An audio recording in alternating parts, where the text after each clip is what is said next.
Be with you inside of Wake Up Call with Dan Tortora for a very special day of incredible conversations with wonderful people. So a lot of great stuff coming up here where sports meets life. We're going to get started with Christy's Corner coming up here in just a moment inside of MonPazPopcorn.com's What's Poppin'. Coming up here, we will have Christy's Corner, which is our bi-monthly segment every other Tuesday to start the show at 9 a.m. Eastern Time.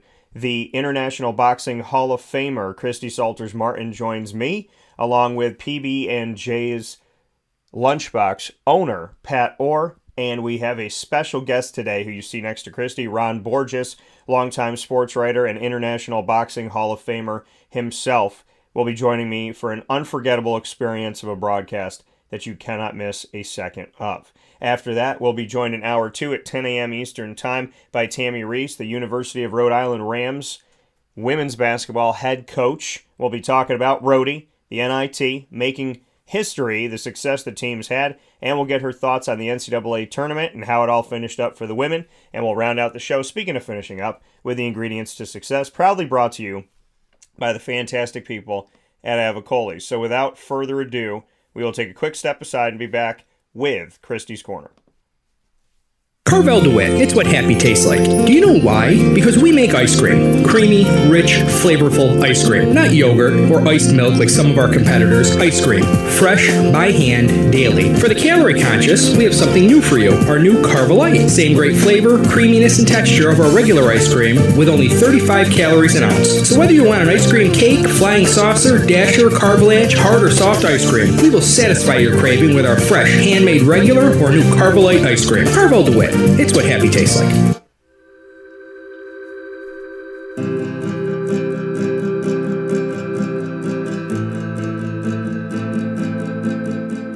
Cafe Cabal offers same-day local delivery of our products, offering no delivery charge for Onondaga County. Shop cafecabal.com for fresh roasted coffee beans, cold brew, travel mugs, and all your essential Cafe Cabal needs. Cafe Cabal, coffee for the soul.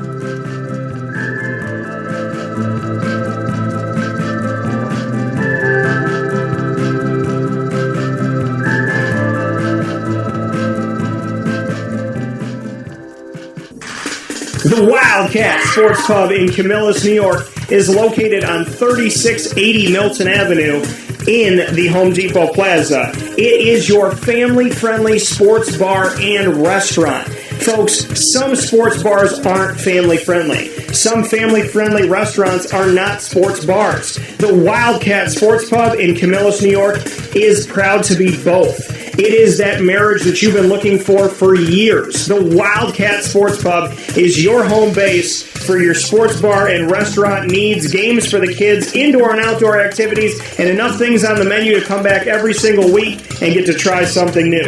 They're open Sundays from noon to 8 p.m., Monday through Wednesday, 11 a.m. to 11 p.m., and Thursday through Saturday from 11 a.m. to midnight. For reservations and party information, call 315-487-2222 for the Wildcat family-friendly sports pub and restaurant.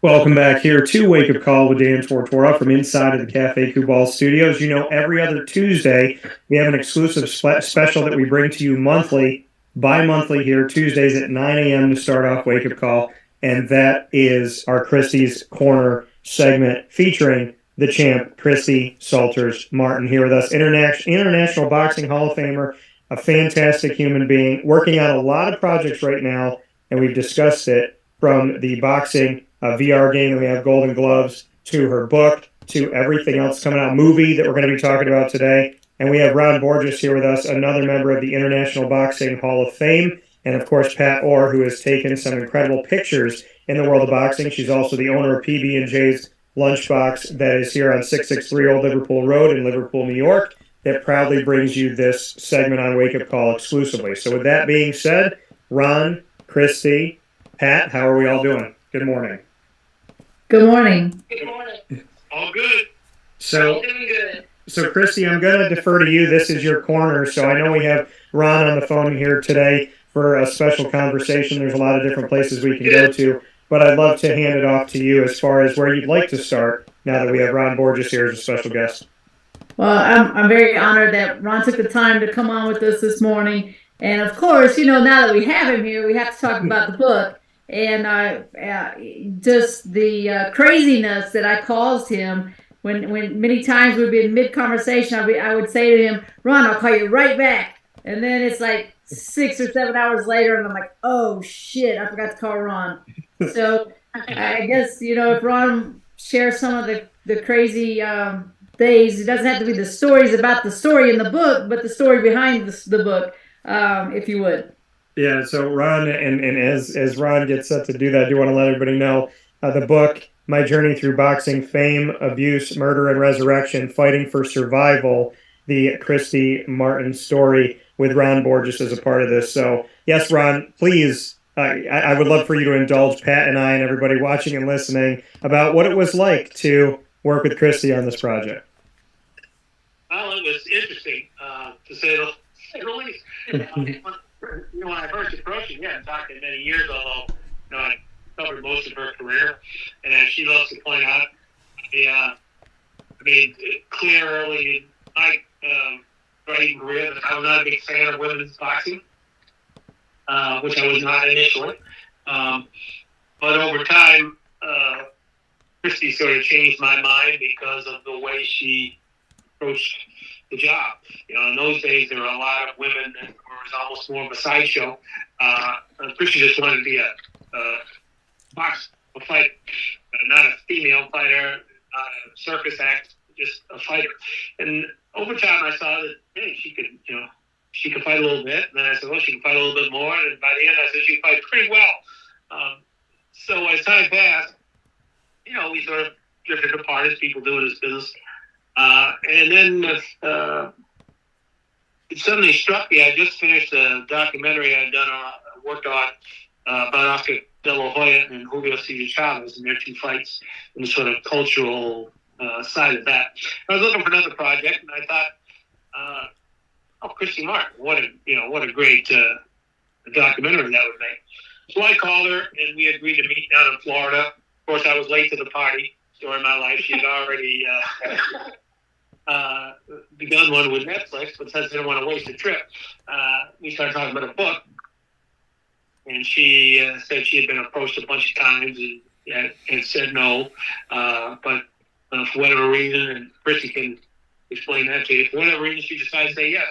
So we started the project. One of the things that was most interesting about it is, as time went, some of the times I went to Austin or we met elsewhere and we did some of it, but a lot of it was done on the phone. But when I would go to see her, I would usually leave on a Friday morning, about 3 o'clock flight. So Friday morning would go from like 9 to 12. And she would seem to save the Fridays for the most dreadful, heinous, sad stories, that had come from her life. They would all seem to be on that Friday at 9 o'clock. And I always sort of felt that was because he knew she only had to talk about it till noon, and then I had to leave to go to the airport. She, after about the third or fourth time this happened, I walked in one Friday and she said, there's really something I should have told you about. Whenever she said that, I knew, oh boy. And I said, every time you say that, I want to go lay down in a dark room with a cold towel over my face. Some incredible stories. Yeah. And that's how it worked out. But she was very, very honest. I had said to her initially, I don't want to do a book that's not accurate, not true. If you can tell, you don't have to tell every little thing in your life. And I didn't want to, we all knew the trials and tribulations she had gone through. I didn't want to do a book where she said, everything was great every day, and, I won championships, and it was all good. And by the end, I was telling her, you really don't have to be this honest sometimes. That's the way she is. It was great. And Ron, you mentioned that, how trying this story has been, and for Christy to live it is obviously beyond. I mean, it just seems like it's not even a human thing by any stretch of the imagination. It was done, in Christy's life, and to sit down with her and to learn of this story. How has her life affected your life beyond the book, knowing what she's been through. And like you said, you want to go in a dark room and put, a cold pack or, cold towel on your face and whatnot. Hearing all of this is one thing, living it is another. And I know that in this book, you try to really let people take a look inside of her world. How did her world affect you?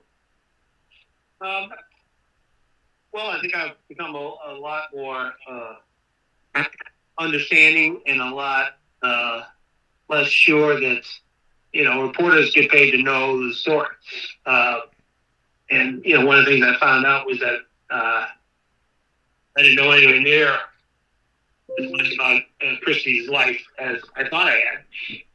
And that's really impacted me. The other thing that's really struck me at the time, and that I've never watched her speak since at a number of events, you can't help but come away saying to yourself, exactly what are you complaining about today in your own life?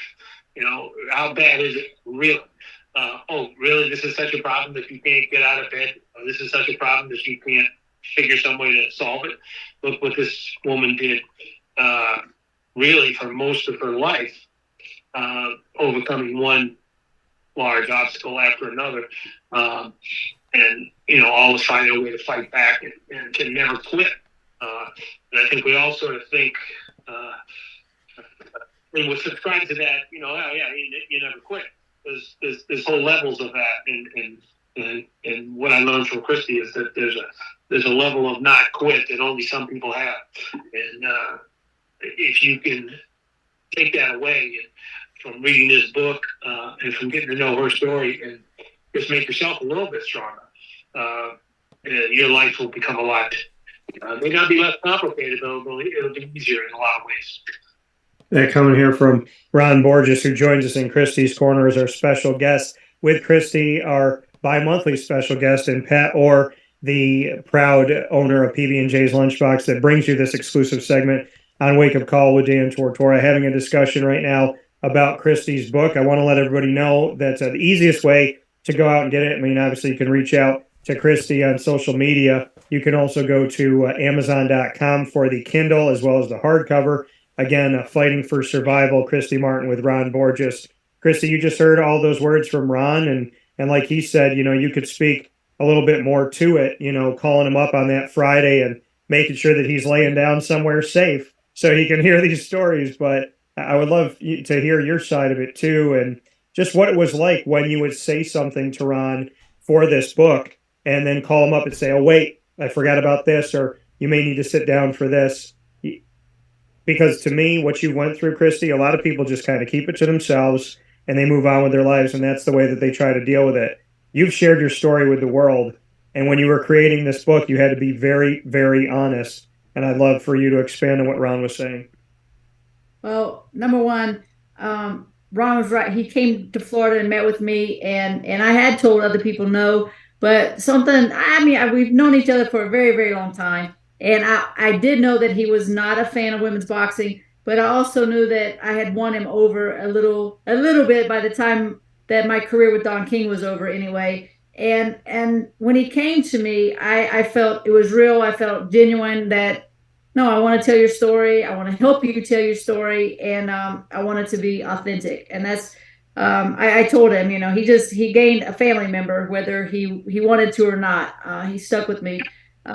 But yeah, we had some really great discussions, and he's right. Sometimes I would be like, oh, in the middle of the night, I would wake up and think, oh, I didn't tell Ron about this. And so the next morning Ron, I have one more thing I need to tell you. One time he was actually here at the house in Austin, and he looked down under my desk and he saw this file of 8x10 photos. And he's like, oh my goodness, why didn't you show me these? I'm like, oh, I forgot they were there. So it wasn't that I was holding out on him. It was just, I felt like I gave him so much that he was probably getting overwhelmed with Christy Martin information. So, at some point you kind of start to hold back a little bit. But again, as I spoke with Ron writing the book,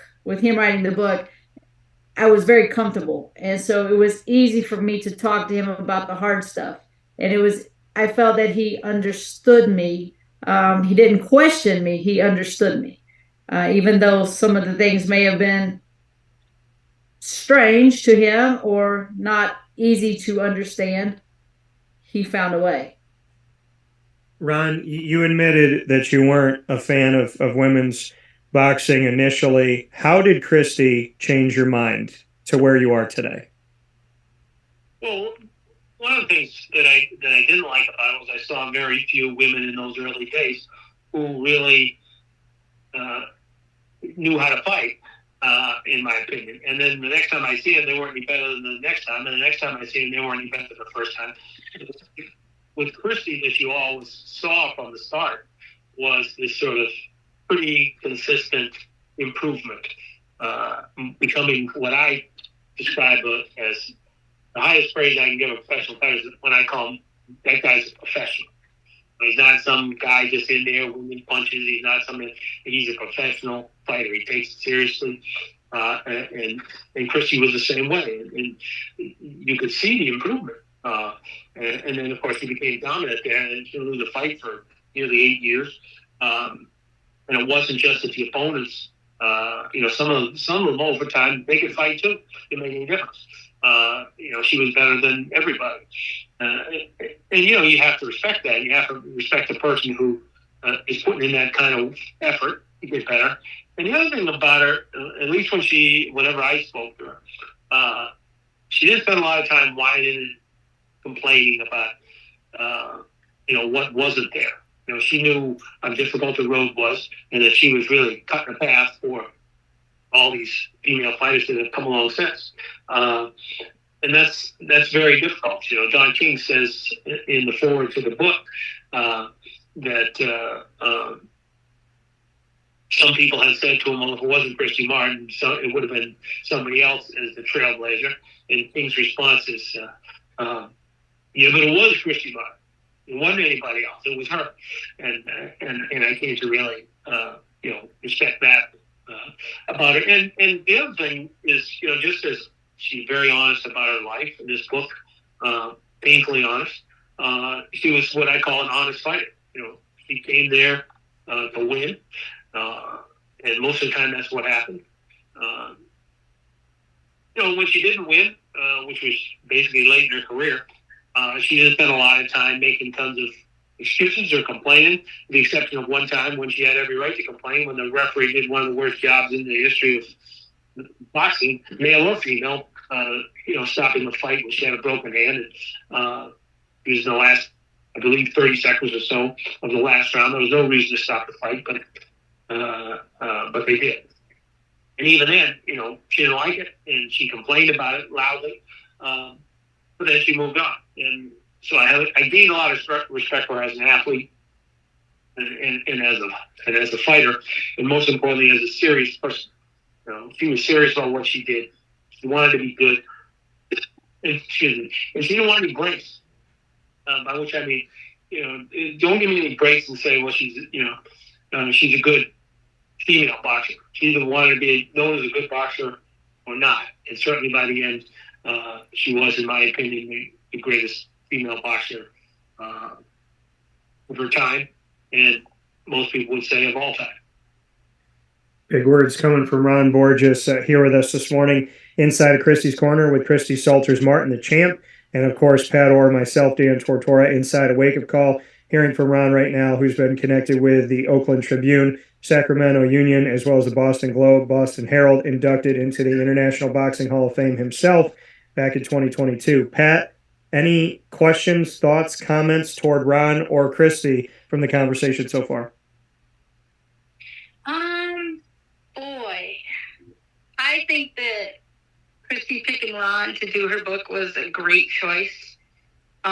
His knowledge and coverage of sports in general is genuine. It's real. Not so much bullshit that some people put out there. The women's boxing, though, I think when Christy came up, like Ron said, like some of the fighters, they weren't that good. Sometimes the choice of fighters just wasn't there. And you had to pick somebody a little less. But Christy still put on a good show. And and did what she was supposed to do because she was serious about her business, and boxing definitely was her business. You could tell by the way she fought. And I've talked to Chris. The first time I met Christy, which was at PB&J's Lunchbox, I said to her, "You got 49 victories." I said, "Do you want the 50th?" She said, "Hell yeah." I said, "Would you fight today?" She said, "Yeah." And she looked over at Lisa for a second, and then she said, "Yeah, I'd do it again." So, Christy, why have you never lost that? You never lost the fight. You never lost the drive. You never lost the desire. And I believe you. I believe that in the right situation, you would get back. You probably sneak into the ring, make sure nobody knew.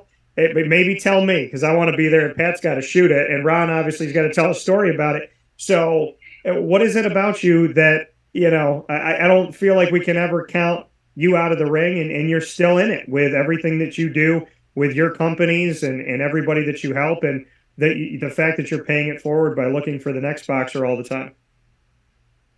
Dan, you know what? I very simply, I loved my job, and I will always love that job. I wish we could always wish we were a little bit younger. We could do it again. But I'm telling you, I did have a stroke. Had I not had the stroke, I would still be still be in the ring. I mean, Roy Jones was just in the ring over the weekend. Not sure he put on the greatest performance, but he was still doing what he loved to do. And that's exactly where I would be, right beside Roy Jones, Mike Tyson, and those guys that are really fighting. The exhibitions are fun, whatever. You can go out there and do that when you're 100, but I would want to fight. I want to win. And that competitiveness, I think, is just something that my dad probably instilled in me from the word go. He was always challenging me, and I play basketball, he would rebound for me, and if I missed, he would throw it back harder, and if I missed again, he would throw it back a little bit harder, and that kept going on until I focused enough to start making those shots. And that's just the way that I was raised, and that's who I am, competitive. Ron, I gotta ask you this, since Mike Tyson, that there's some people that will go out there and say they'll pay Mike Tyson to hit them in the face, which to me is absolutely insane. If you had a choice of having Mike Tyson hit you or Christy hit you, who would you choose and why?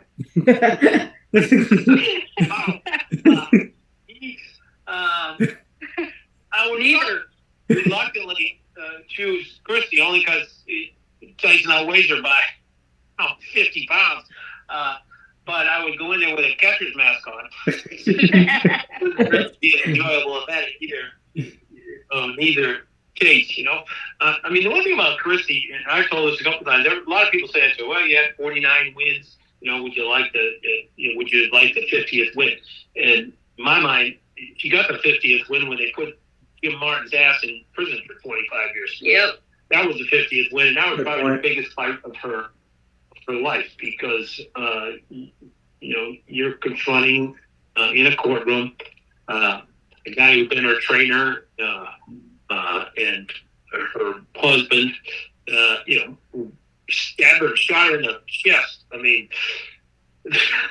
even with all the natural sort of safety mechanisms in a courtroom, you still got to face the guy. And of all the opponents she faced, there was none more deadly than Jim Martin. That's for damn sure. So to me, she got her 50th win when they locked him up. And I'm glad she got it, because she earned it. Absolutely. Yeah, Ron, that's a fantastic point. In the moment that you said that, I got choked up listening to it. Christy, I don't think we could say it better than Ron. You got your 50th.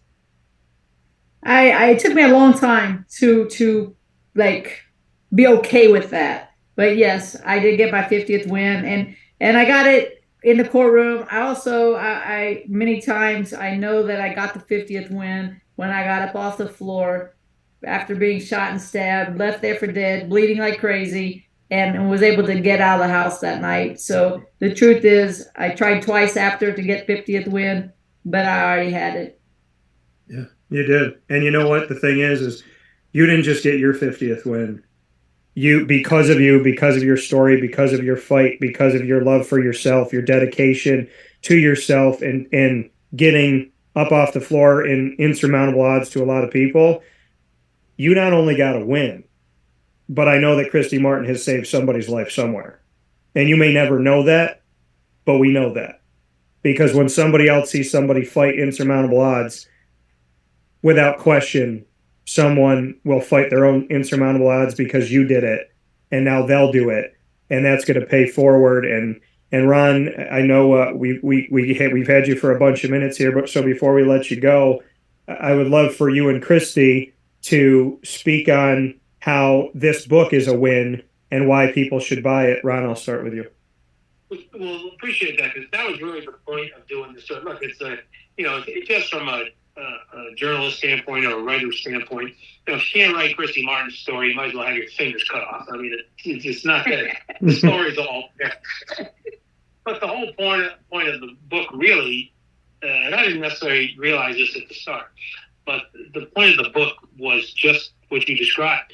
That, and I've seen it in a lot of different places when I've seen Christy speak to various audiences.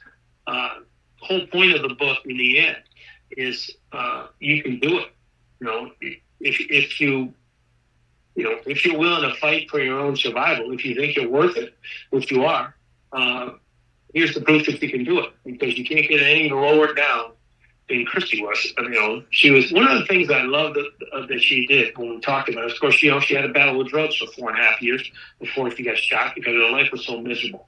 And to her credit, and she says it in the book, she doesn't blame Jim Martin for that, even though he was supplying the cocaine, because that's how he was going to control her at that point. But she never blames for that part. But she made her own choices. She didn't have to do it. He didn't put it up her nose. So she got herself in that. And that's the thing about the book. She doesn't bullshit you or herself. She makes the point very clearly over and over that she's not a victim. Even though, looking outwardly, you say, well, she was a victim of this and a victim of that. She always says she's a survivor. And as she explained to me, what's important for people to understand, people in her circumstance or similar circumstances, as long as you think of yourself as a victim, you're going to stay a victim. Yeah. You've got to be see yourself as a survivor and somebody who's worthy of surviving. One of the things that was difficult at the start for me to understand, as it is for most people, I think, is, and we've all known people in these kinds of difficult circumstances. And one of the first things you always think is, well, why do you stay? Why do you stay? It doesn't make any sense. Well, now I understand why people stay in these abusive relationships. And because they're trapped through an assortment of different reasons. Maybe they put up some of those walls themselves. Maybe the abuser puts up a lot of those walls for sure. But they stay because they're trapped. They're not stupid. They're not self-hating. Well, then maybe in some cases they are self-hating, which is part of the reason they can be manipulated. But she made me understand, how that trap is set and how hard it is to get out. But she also makes clear, both through the book and her life, you can get out if you have the courage to do it. And if you can come to the realization that you're worth it. And I think if the biggest part of this book, look, there's a million great boxing stories in there, funny things. It's not all a downer, But the big point of the book is that anybody suffering the way Christy did is a guidebook to get out. Because if you can get out of the situation she was in, then anybody can do it if they have the courage to do it. Christy? Well, number one, first of all, thanks, Ron. I love you, and I appreciate all the great words that you say and all the hard work that you put into the book. But people say to me, why do you keep telling your story? Well, from my hospital bed after being shot and stabbed, I said, God left me here for a reason, and that reason is to share my story, to talk about domestic violence, and to make people aware of other people's situations, and also to let somebody else see that, hey, if she can get out, there's nothing special about her. If she can get out, so can I. And one of the worst things, and this is what Ron was talking about, he didn't really understand. One of the worst things people say about domestic violence victims, why does she stay? Why doesn't she just leave? If it were that easy to just leave, we wouldn't have domestic violence. People would just leave the first time something went wrong, first time somebody hit you, first time somebody told you you can't have this money, first time somebody told you you can't talk to that person. You would just leave. But it's not that easy. For many reasons, it's not that easy. My personal reason, my professional and my personal life were so intertwined that I didn't want to give up my professional life to save my person, me. And so I kind of just, as I say, I married boxing, and I tried to put all my focus on boxing and not really bask in the bullshit that I was really living in.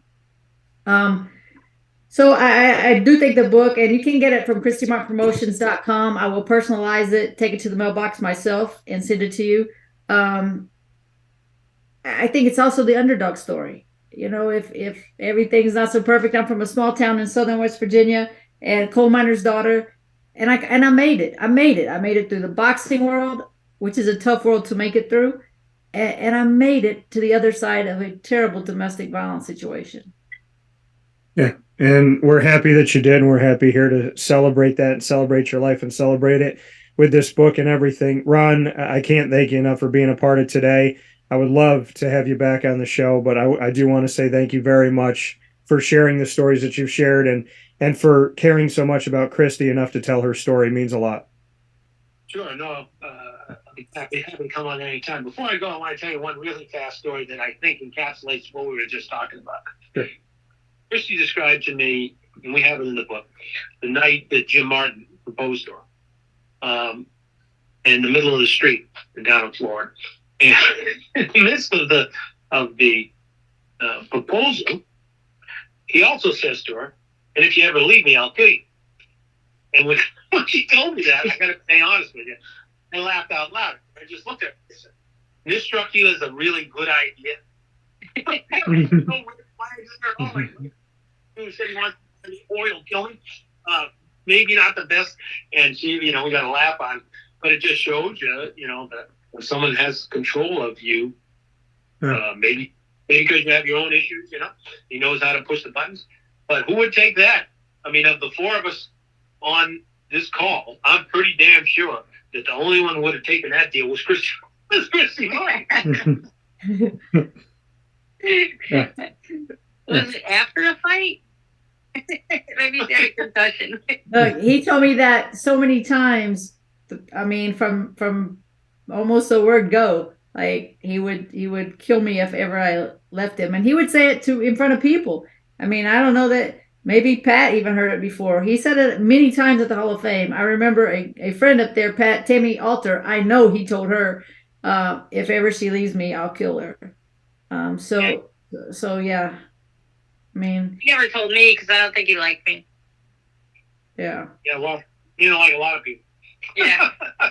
You should be honored by that fact. I was. Well, when you think about it and you see ultimately what ultimately happened to Christy, which is he did try to kill her. But then it all makes a lot more sense. Why'd you stay? Well, look at me. Yeah. I'm laying on a hospital bed. That's why I stayed. Yeah. Yep. 3 inches one direction or the other. I'm not even in a hospital bed. I told him at the Hall of Fame, we were walking through the Hall of Fame and we're looking at the plaques and, breaking our arms, patting each other on the back about breaking our arms. And I said to her, I don't know if she'll remember this, but I said to her, the best thing about your plaque, the Hall of Fame? And people typical like all of us, the picture, I like the picture. No. Well, when they said, no. He said, what? And I said, the fact that there's only one date there and not two. Because they have the other date there too. Yeah. That's the thing about Christy Martin's Hall of Fame plaque. That she's still here. Yeah. Absolutely. Here to see it. So, Ron, thank you. Truly very emotional, candid, open. I appreciate it. I can see why Christy likes you so much. So I look forward to talking with you soon. Be happy to do it anytime. Love you, Christy. Bye, Ron. Love you. Take care. Bye, Ron. Bye. So as we continue this conversation here with Christy Martin and Pat Orr, Christy, I mean, we've gotten to know each other over these past few months. I got this like feeling in the pit of my stomach and something in my, like hearing the way that Ron described it, talks about it, you describe, like you can tell that he really does care about you. And you can tell that there's that bond and that connection, and you can't help but get emotional, and Pat knows me, I'm an open book, and I show her my emotion all the time. I'm happy you're here. I mean, you're letting me do this. I didn't, you know what I mean? I called you up one day. I said, Christy, this is my idea. I want to do Christy's Corner. And you said, I'll never forget these words. You said, yep, let's do it. And you said, simple enough for you? And I did, and I just, I appreciate that. And I appreciate the fact that you let me do this, because I don't see you as a boxer. I don't see you as a special guest. I see you as a friend. And the more I know about you, the more I am so happy that you're here. So I think the next time you see me, my hug's probably going to be a little bit bigger, maybe a little bit longer, and you're going to have to accept it. Hopefully. Don't hit me, please. And that's fine. I look forward to it. And I so much appreciate what we're doing. I mean, I think together we can change a lot of lives and get the word out there more about domestic violence awareness, and just, there's so many issues in the book: the sexuality, the domestic violence, this underdog story. And then there's the part about, if you really want to be a professional boxer, you got to bust your butt. You got to train. You have to be willing to go out there and put yourself, your life on the line and really do it. So I thank you for this great opportunity, and PB&J Lunchbox and all that. We're so happy, Pat. You're awesome, and thank you so much for making this happen. And thank you for letting us do this, Pat. I told Christy this off the air, and there is a couple things. We're going to get back to Golden Gloves VR. We're going to talk about the movie that's being shot. Speak about Coal Miner's Daughter. It's going to be in West Virginia, so we'll talk about that in a second. But I told Christy off the air, and I want to tell you on the air, I saw somebody over the weekend eating a pot roast sandwich, not from your place. And all it made me think about was, I have to go into PB&J's and I have to order the sandwich I got with my mom. I do not cheat on you, so I refuse to eat the sandwich. I saw the guy eating it, and I was like, I think I know what food truck he got it from. And I said, that's fine. I'll hold out a couple days, and I'll go eat it when I go to PB&J's. So just make sure that there's something there that can recreate that sandwich for me, because I know it was a special that day, but I just want, yeah. So I do want you to know that I don't cheat. So I saw it, and I was like, whatever that looks like only made me think about the sandwich I get at PB&J's. And so thank you for the work that you do, because Pat, I mean, you're incredible. I mean, without you, I don't know Christy and don't know Ron and all of that. So, I mean, Pat, I know you give credit to a lot of other people, and you always speak highly about all of your friends, and you treat us like we're all kings and queens of the world. But I think Christy would agree with me that you are a queen of this planet too, and you deserve to get some accolades and some spotlight, because you always take care of everybody. And I think we need to spotlight you and thank you for everything that you do. Amen. Thank you. Appreciate it. So before we get into Golden Gloves, I do want to say this, because we talk about women's athletics as well. I know that Pat saw it. Christy, I don't know if you've seen it, but the NCAA championship, the tournament, if you saw the end of it, I know Pat wants to talk about it for a second. I have one gripe. It has nothing to do with the teams that made it, nothing to do with the coaches, nothing to do with the players. Why is a women's primetime event on at 3:30 in the afternoon, which is 12:30 on the West Coast, when people are still eating brunch? So as we look to change things and question the things that need to be questioned, Christy, Pat, I'd love to get your thoughts. Christy, I'll start with you on the fact that we saw one of the greatest basketball games, not women's games, one of the greatest basketball games, and I'll defend that I've ever seen in 37 years of my life. But we saw it at absolutely the wrong time of day. Christy, your thoughts? And you know what? With that being said, the house was still full, and I haven't heard the viewership, but I'm gonna bet that the viewership was off the charts, because it was for all the games. But you're right. Why is it at 3:30 instead of 7, 8 o'clock at night, like the guys will be? Yeah. So, Pat, your thoughts? You and I talked about it off the air. At 3:30 sounds terrible. It sounds worse whenever the games are later for like a men's game or something like that. And you say, why is this game so much later? And they say, well, because we want the West Coast to get home. Well, in this case, insult to injury, the West Coast was either at church or eating brunch at the time the game was on.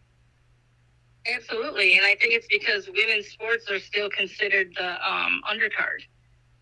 They're not the main event. Yesterday's was definitely a main event. I think there was over 385,000 people that were watching it, and I'm not sure of the numbers, but like you said, it was just a great game. I didn't care if it was men or women's. All I want to do is see good games like that, and I want to see good athletes. Caitlin Clark, there hasn't been anybody like her in a while, and I don't know how much sooner you'll see another one like her. Yeah. She needs to be a little more humble, a little less cocky maybe, but, it depends on what she does afterwards, I guess. She plays the game. She deserves to be proud of herself. She works hard to do what she does. And it was just incredible to see the games from the final 8 up to the final game last night. Just amazing. Yeah, so I mean, we've had some record-setting days. I do know that the fans in the stands, 19,482 was the announced attendance, just to paint a picture for the people that wonder that, because in the Dome you get 30,000 plus.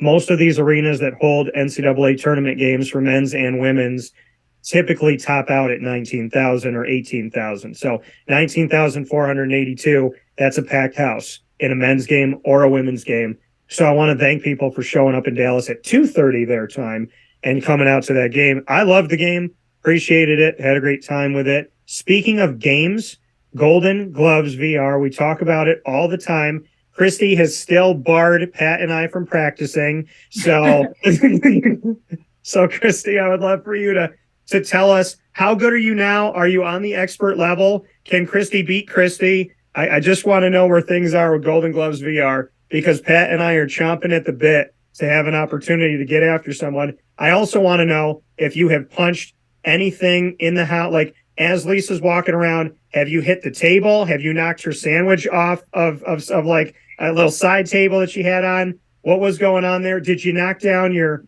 nice special drink that you made for yourself? I just want to know what's happened while you've been playing this game. Right. No, I'm actually, believe it or not, pretty good at staying in my little grid. Lisa's the one that was banging into tables, but I've stayed in the grid. It's amazing to me. The game is amazing to me because it is so realistic. It's so much fun. And I don't know that I'm really getting any better at it. I know that I'm having more fun every time I do it. It's a lot. It's over the top. And I am working on getting you guys hooked up. Aaron is going to be actually at my pro show in Myrtle Beach, July 29th. He's going to bring the game and set up a little booth. We're trying to get him to Syracuse as well. So yeah, we're making big pushes with VR Golden Gloves.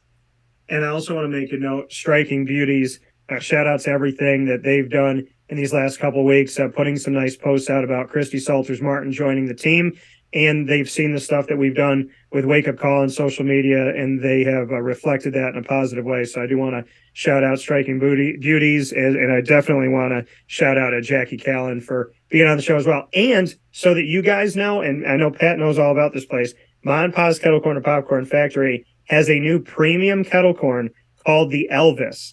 So after we spoke with Jackie, I went out to Ma and Pa's and got the banana peanut butter drizzle kettle corn, and I've been eating that while watching the men's and women's tournament games. So Elvis has found his way into my building, is what I would like to share. There you go. Dan, also, yeah, Monday night, we had the VH1 special.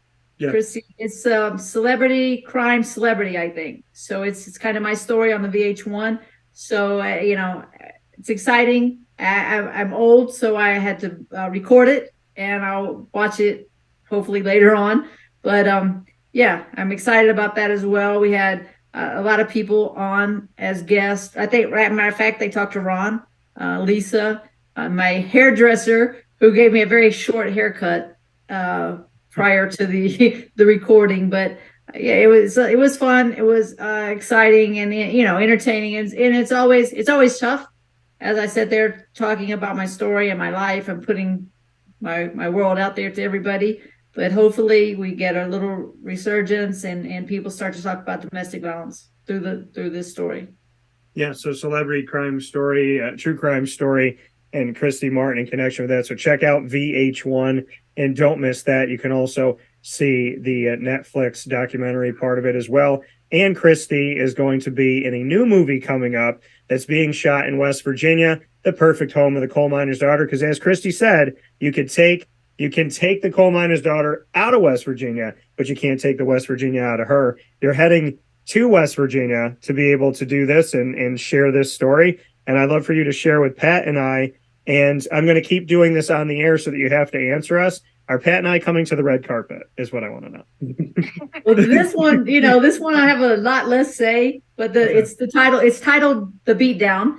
And it is shot in West Virginia with the whole West Virginia boxer that's doing the tough man.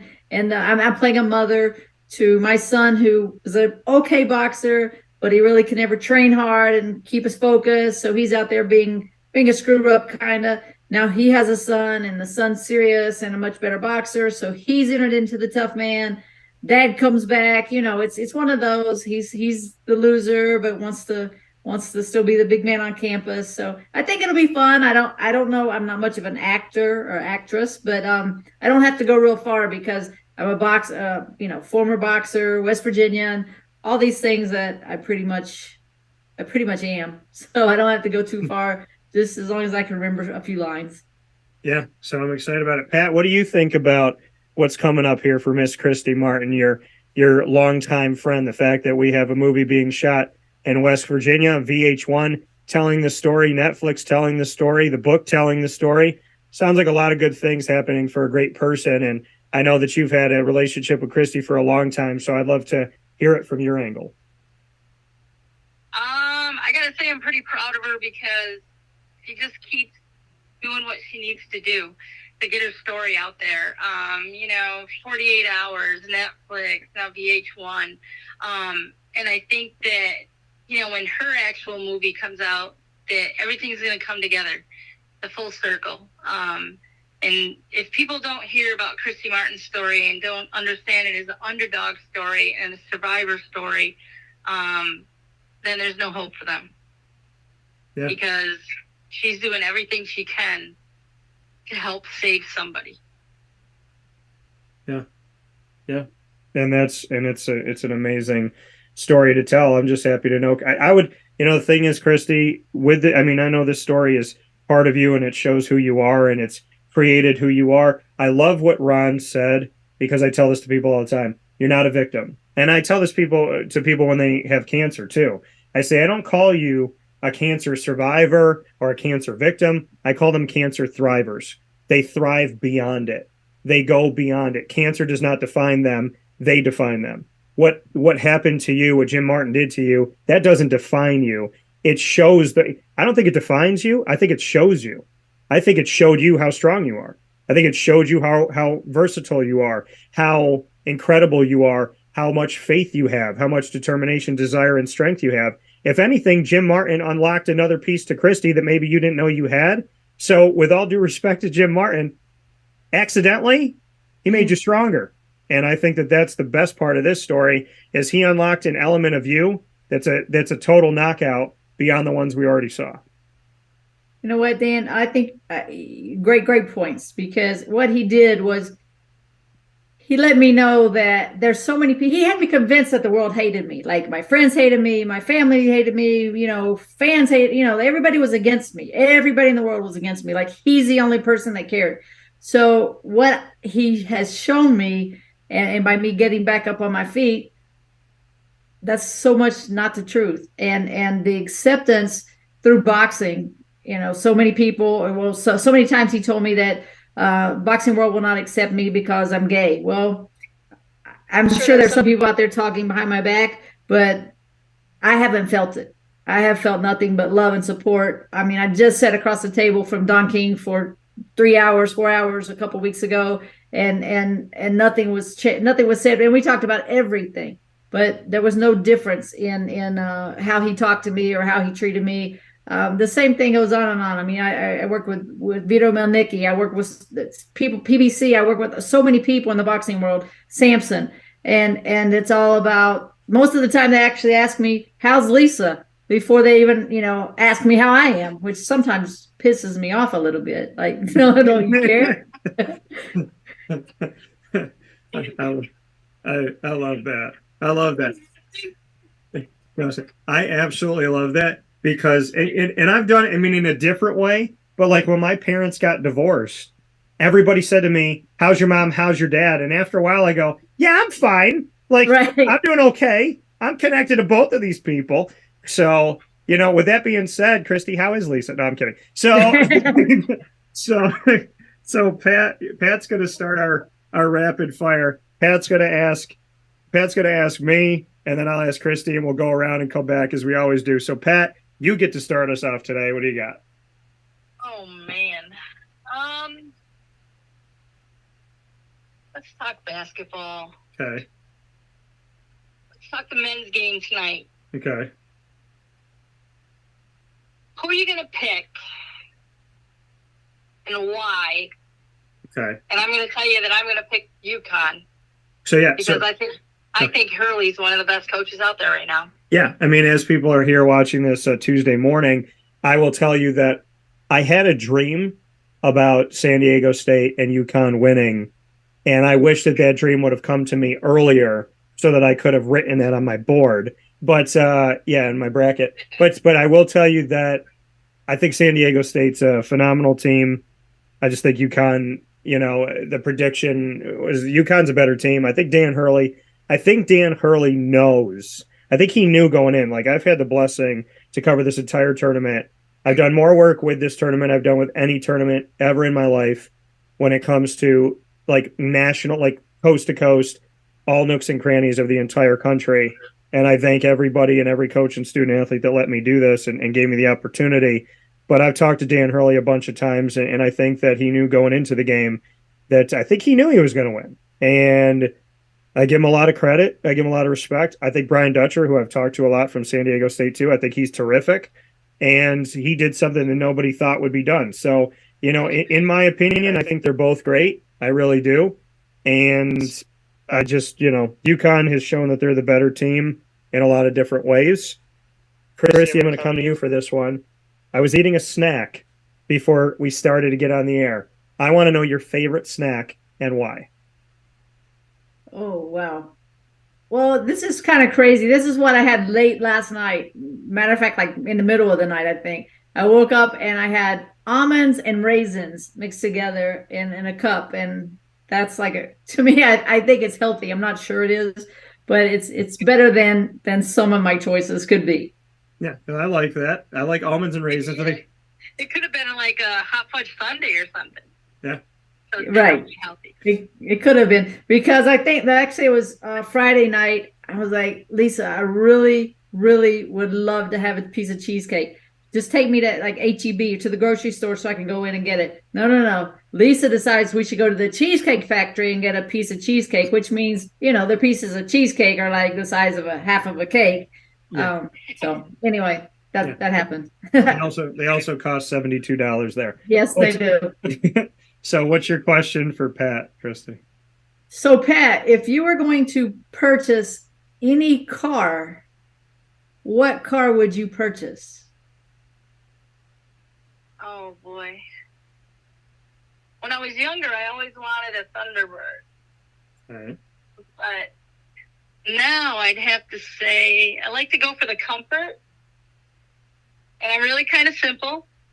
And I really like my CRV. That's right. Great Lakes Honda City. That's where I get mine. I don't know. Comfort of the seats. I like the size of it. I don't feel like it's huge, too big for me, too small for me. I think it's the perfect car for me. Shameless plug. Great Lakes Honda City, Honda CRV. I have a Honda CRV as well, and I do have another answer I would give to that. Pat, what is your question back to Christy? All right, my question back to Christy is basketball too. I went to a lot of your fights. I saw the weigh-ins, the press conference, the fights. I saw you talk a lot of shit. You knew what to do before a fight to get, make sure the fight was going to be good. What do you think of the little controversy in the games with "I can't see you" thing, and how the LSU player really got in Caitlin's face, even though Caitlin did it too? Why is it different that LSU did it? It's a bad thing, but with Caitlin, it's not. Like, are they playing the race card? Is that it? Or is it because the LSU player was more blatant about it? Or how did you see it? She went a little bit farther and she doubled down on it, but go ahead, Christy, what your thoughts are. Yeah, I agree. I think it was before, like, I only saw Caitlin like at she wasn't like really in somebody's face. It was more like to the world, to the arena, to everybody in the house. You can't see me. I'm that hot, right? But this was directly at her, not just with the "you can't see me," but with also the ring thing. So I love to talk smack, and I did when I was playing basketball, I would definitely steal the ball from you and let you know. I was that arrogant ass, but I don't know. It's part of the game, and so much of the game has gotten taken from us. But it was just a little bit maybe excessive. Again, because it was like directed to her. If it had just been open to the arena, like, everybody would have known where it was going. I think that would have been easy. No. This is an easy one, actually. Would you rather cover a Syracuse football game or a Syracuse basketball game? And why? It's tough. I would say, I feel like, so I played basketball my whole life, and it's still a place I go to shut my brain off. I love basketball, but I feel like I would choose football. It's just different. And I love something about the football game it's unique, it's poetic, and it's really tough. I love basketball. Absolutely love basketball. But there's something about the football side that is so unique, and there's less games. I think that too. There's 12. And, for Syracuse men, there's 31 games a season before we get into the tournament time. So I'd probably say football just because there's less. There's less, and it's different. What'd you say, Pat? Would you be more excited if there was a new coach for football? Because I would hesitate to go to games with Babers being the coach. Dino and I have a really good relationship, and on and off the air, and I appreciate that relationship that we have. I have a very close relationship with Scott Schaefer before him, and Scott is just, he's a different human than Dino is. So it is tough. It's definitely tough. I think Syracuse eventually, and this is not me wanting Dino out in any such imagination, I miss Syracuse having people who know the team, know the community, know the culture, instead of trying to come in and create their own culture. I'd like someone to embrace the culture of Central and Upstate New York. It's my home. And honestly, if they hired me as like an analyst or some like person to help out the coach, like if Dino brought me in right now to assess the situation and be like the pulse of the community, I think that would help them immediately. And it's not to toot my own horn. I just feel like he needs somebody who knows what we're about. And so I do know coaches that want the job. I don't know if they'll ever get it, but I do hope Dino does a good job with that. I like Christy's easy question. I know that Pat tried to get me in trouble just now. So no, but I'm honest. Dino's got to do a better job this season. Can't keep going in the same direction. I'm trying to get you in trouble. I just know. think that he's ruined the atmosphere. Well, I think the schools ruined the atmosphere. Because they're giving it their all and giving up a season while he's being rewarded for not producing. So I agree that it can't go in the same direction. I also agree that the school is at fault for a lot of the things going on. Yeah. My question to Pat, and Christy, I hope you like this one. Boy. Pat is going to be a member of the WWE. I want to know Pat's name in wrestling. I want you to tell me your name that we're going to be chanting in the arena, and I want to know what song you come out to let everybody know that you mean business. Oh God, Dan, you don't have me. I would never be a WWE wrestler. But this is why I wanted to do it, because I want to hear your name and I want to hear what the song would be. Let's see. I do know you, and we've never talked about wrestling, which is exactly why I wanted to ask you a question from left field. Yeah. Geez. In honor of WrestleMania. I can't even come up with a name. Christy, help me here. Pat the Punisher. What song does Pat the Punisher come out to? Oh my God. How can I? Is there a song about running? A song about running away? Yeah, there is a song. What's that song? Run Away and Save Your Life. There's that song, The Run Away. So you would come out to run away and save your life and be called Pat the Punisher. I like Pat it. the Wimp? No, Pat the Wimp. you're no wimp. I will say this to you both, Pat Orr and Christy Salters-Martin, not only into Ron Borges, not only has this been an incredible, unique, every single one of these episodes stands alone as a timeless special. They stand together as a series of stories that bond us back to the champ, Christy Salters-Martin.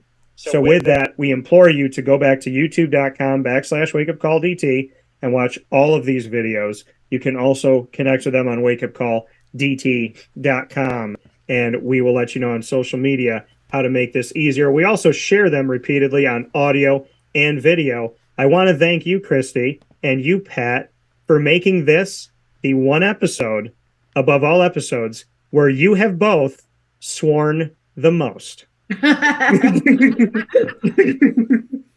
So I've tracked 3 swear words. I'm happy I'm on the internet. There is no FCC, so swear away, ladies. But Christy, Pat, thank you, and for Ron as well. Thank you. I appreciate it. Thank you. And with that being said, we're here inside of the Cafe Kubal Studios having some fun with you this morning, as we always do. And speaking of having fun, you know what it means when you see Reese's Pieces up on the screen. I am elated, as always, to have my good friend join me on the broadcast, Miss Tammi Reiss, here picture in picture from Rhode Island. And Tammi, I got a little surprise for you. So for that segment, I was wearing this. But in the studio, your boy gets ready. Got the Kenny Blue on. That's right. So we have the Rhode Island Rams ready to go. How are you this morning? I am excellent. Excellent. Great morning.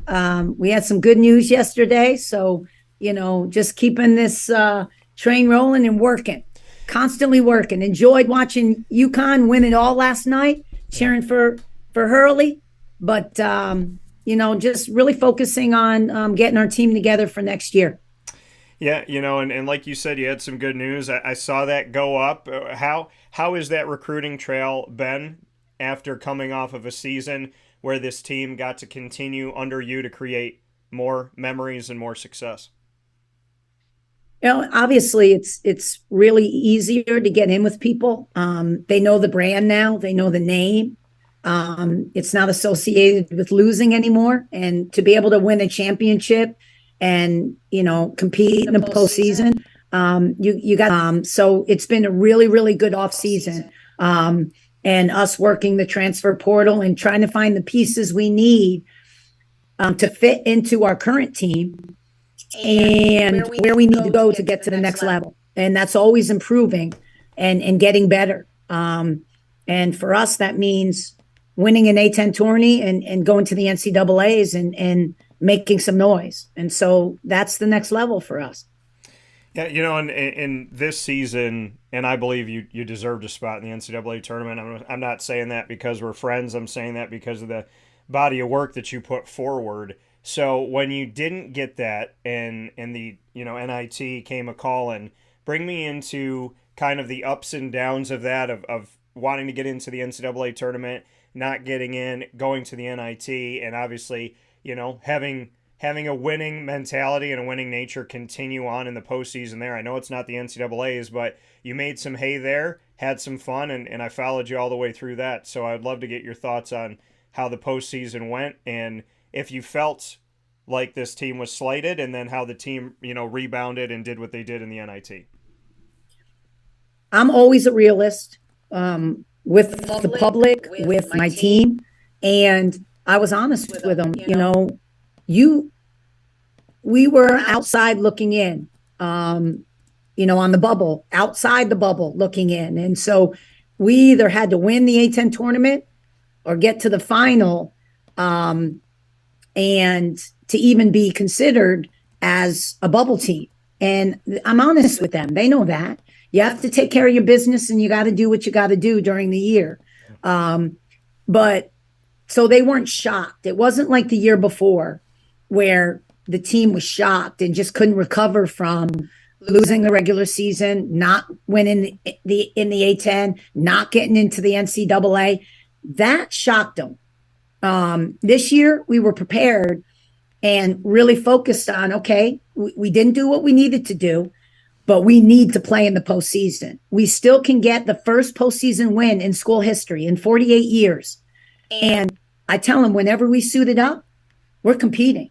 Yeah. And we're competing for a championship. It means something. And we did a little history on teams that went to a long run in the WNIT and or won it. Yeah. That next year they were in the postseason of the NCAA. It's a catapult. It's you learn how to play in the postseason. It's an experience, and you need to get that experience. And so our team was really excited to play. After we recovered from the losing to St. Louis in the A10, we regrouped, and they actually wanted to play. They were excited, and it was a lot of knowledge we gained in that postseason that's going to catapult us for next year. Coming here from Tammi Reiss, Rhode Island Rams women's basketball head coach and a great friend of mine. Tammi, for you to go into this postseason, like you said, this time around, more focus, prepared for it, going in and making sure that you make history and get that first program postseason win. To get that, to make that history, to have the first ever Rhode Island Rams women's basketball postseason win in the history of the school means blank to you.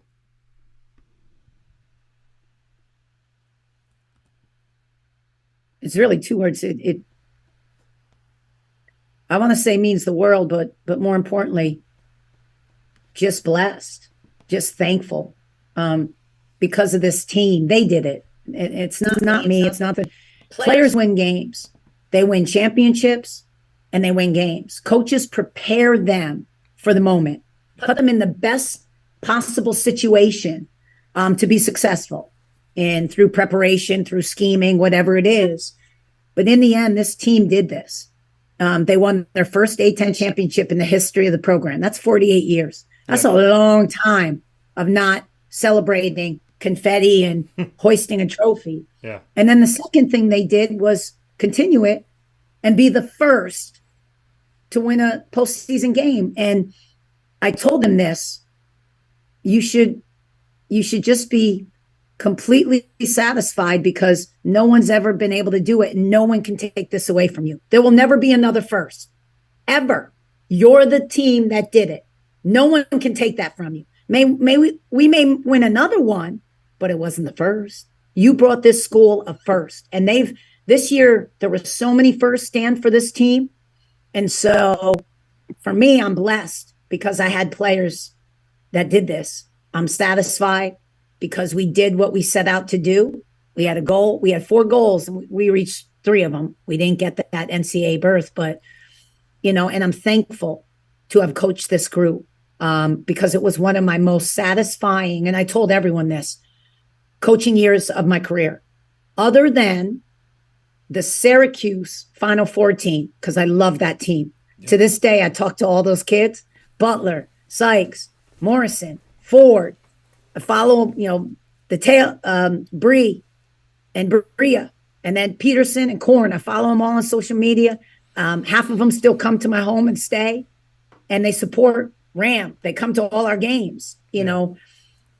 That team was one of my, if not the favorite team. This one was right there with them.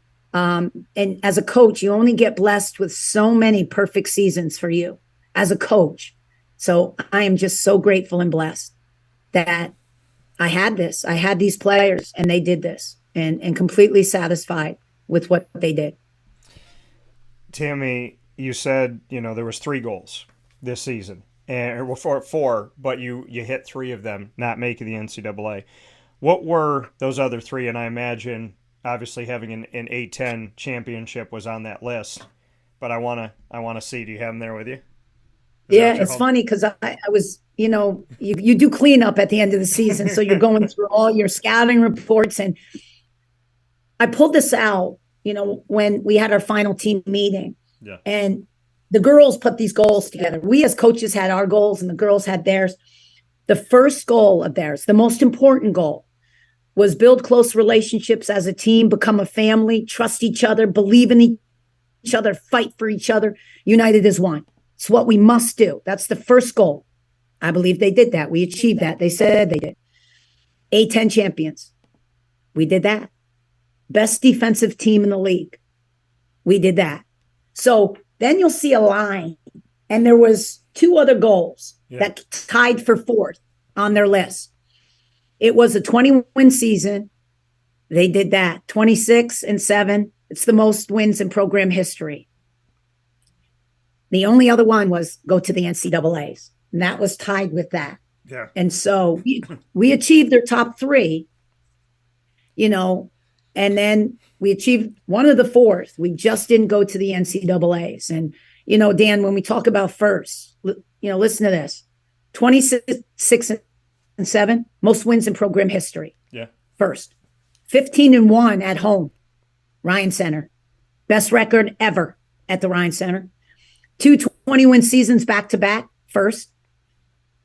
2 postseason appearances back-to-back, first. First postseason win, farthest ever to go, 2 wins in postseason. A-10 co-champs, first. And best defensive team in the league, 57.2 points per game, first. So this is where you say, as a coach, I am blessed and I'm grateful, and I'm forever indebted to this team, because what they accomplished this year, they did. They set out, they set their goals, and they did it. And, that means the world to me. And, as a coach, you look back and you said, I did it the way we wanted to do it. We didn't compromise culture. Yeah. We got great kids. We did it the right way. So as a coach, I'm completely satisfied right now. There's another goal I want, but that's for next year. I believe in the process. I believe you don't get everything at once. You got to work. And this team set that table to catapult us for next year, to be even better, to set more first. And, that's a recap of our season. And it was such a great season. It was amazing. Tammi Reiss, Rhode Island Rams women's basketball head coach. Everything that you just said. Everything is, and see the thing, and Tammi knows this because, I think we can vibe each other, but I'm upset about one thing right now, that I'm not in the room to give you a big hug. Yeah. That's what I'm most upset about, because you read off all those firsts and you give it all to the team. And the reason why this team likes to play for you is because you give it all to the team. The love, the passion, the ego to the side. You're fiery, you're excited, you're animated, you want it, you have the energy, but you're not sitting here telling me how great you are. And that's why I think a lot of people want to come play for you, because it's not about you. It's not about your history. It's not about building a statue for you at Rhode Island. It's about what you're doing, how you're doing it and the culture that you want. I've seen you through a lot of stuff. We've talked about a lot of things. But Tammi, I've never seen you this peaceful in a way. This kind of like, you've told me all season long, I love this team. I love what we're doing. I love we didn't compromise. I learned in the past that sometimes I went and got talent, but I compromised the culture. To do things successfully, that's a different definition for everybody. You got wins, you made history, but you did it, in your opinion, the right way. How much sweeter is it when you don't sacrifice culture, peace, morals, values, you don't cheat the system? When you win that way, how is that even more successful for you? Well, first and foremost, Dan, I feel your love every day. When you text me, when you send, you touch base, you always give me shout outs. You're always, so proud of you. Like I feel your love no matter how far or near you are. So I wish you were in the room too. But you make me feel special every day, and you show me your love. So thank you so much. I always appreciate it. Secondly, everyone builds their program a different way. They know what's important to them, and that's their right. That's why they were hired. It's their program. Some people, listen, it's all about winning. How we do it, I don't care. But when you come here, we're going to win, and you got to sacrifice some things, and that's okay. There's no right way to do anything. It's the way you want to do it. And when I say the right way, that means my way. And meaning I don't like to compromise things I'm not proud of to get wins. That's not who I am. I was taught from my parents, from my teachers, from my mentors, that this is how you become successful. And this is the way. I watch Mandalorian, and that's going to be my new saying on a shirt. When I say it, my team says it. This is the way. And you repeat it. This is the way. And you know what your way is. My way is you don't compromise. We do things the right way.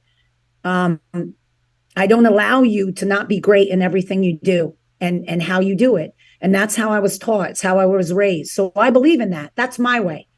Doesn't mean it's the right way.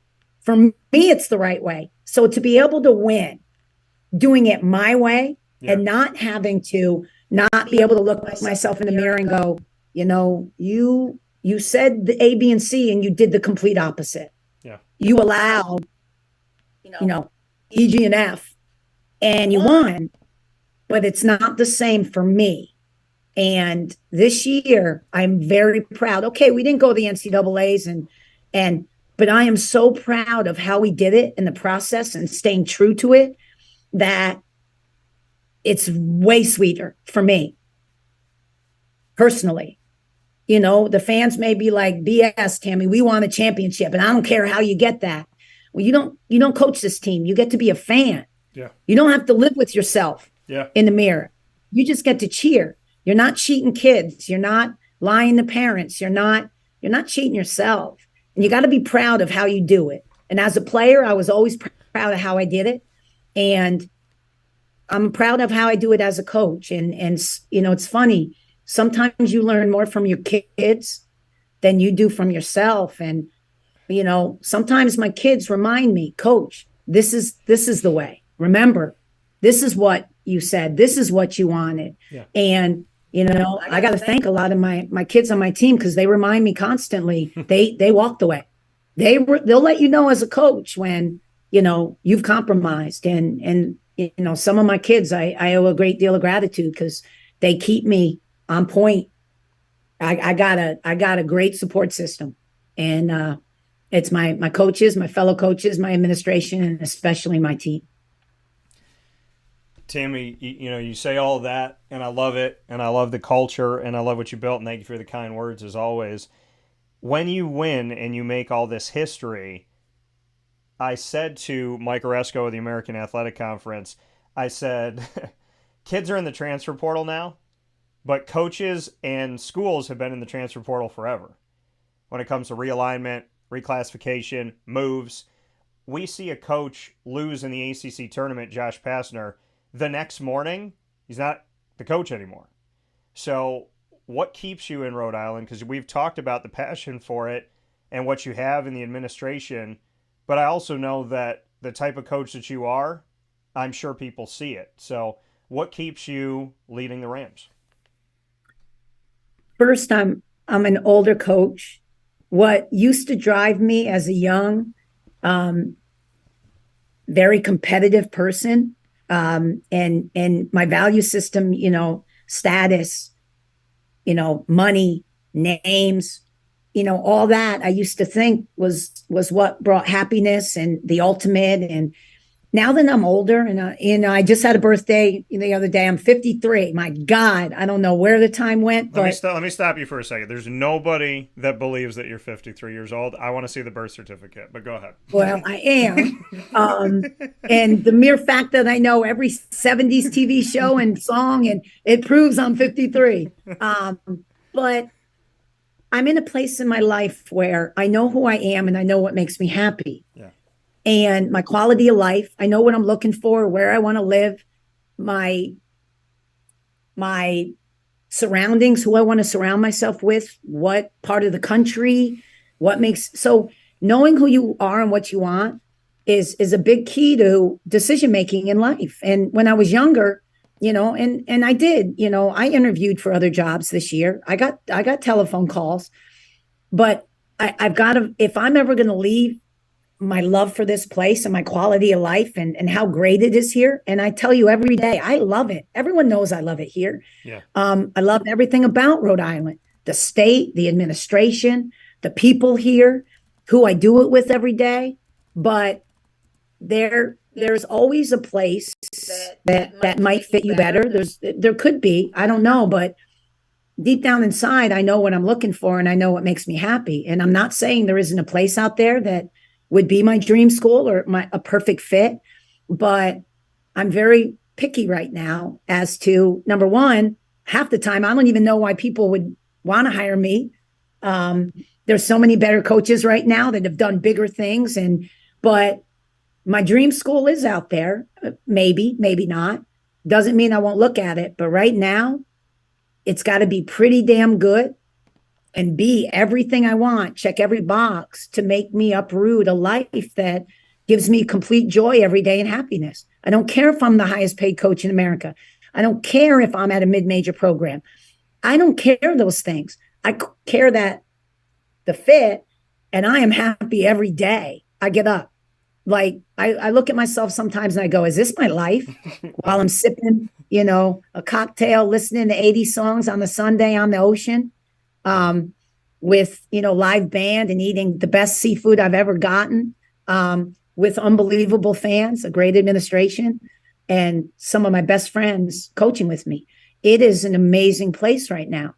And I know my happiness. And so I think knowing who you are and what you truly want and not compromising, to just get to the next level or get, a status, is big for me. And I think my age and my experience has a lot to do with it. Tammi Reiss, Rhode Island Rams women's basketball head coach.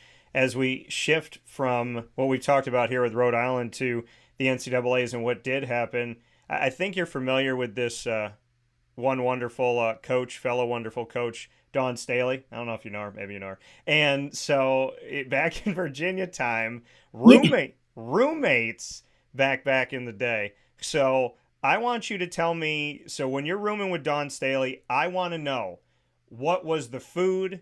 What was the music? Like, paint me a picture. Bring me into that dorm room.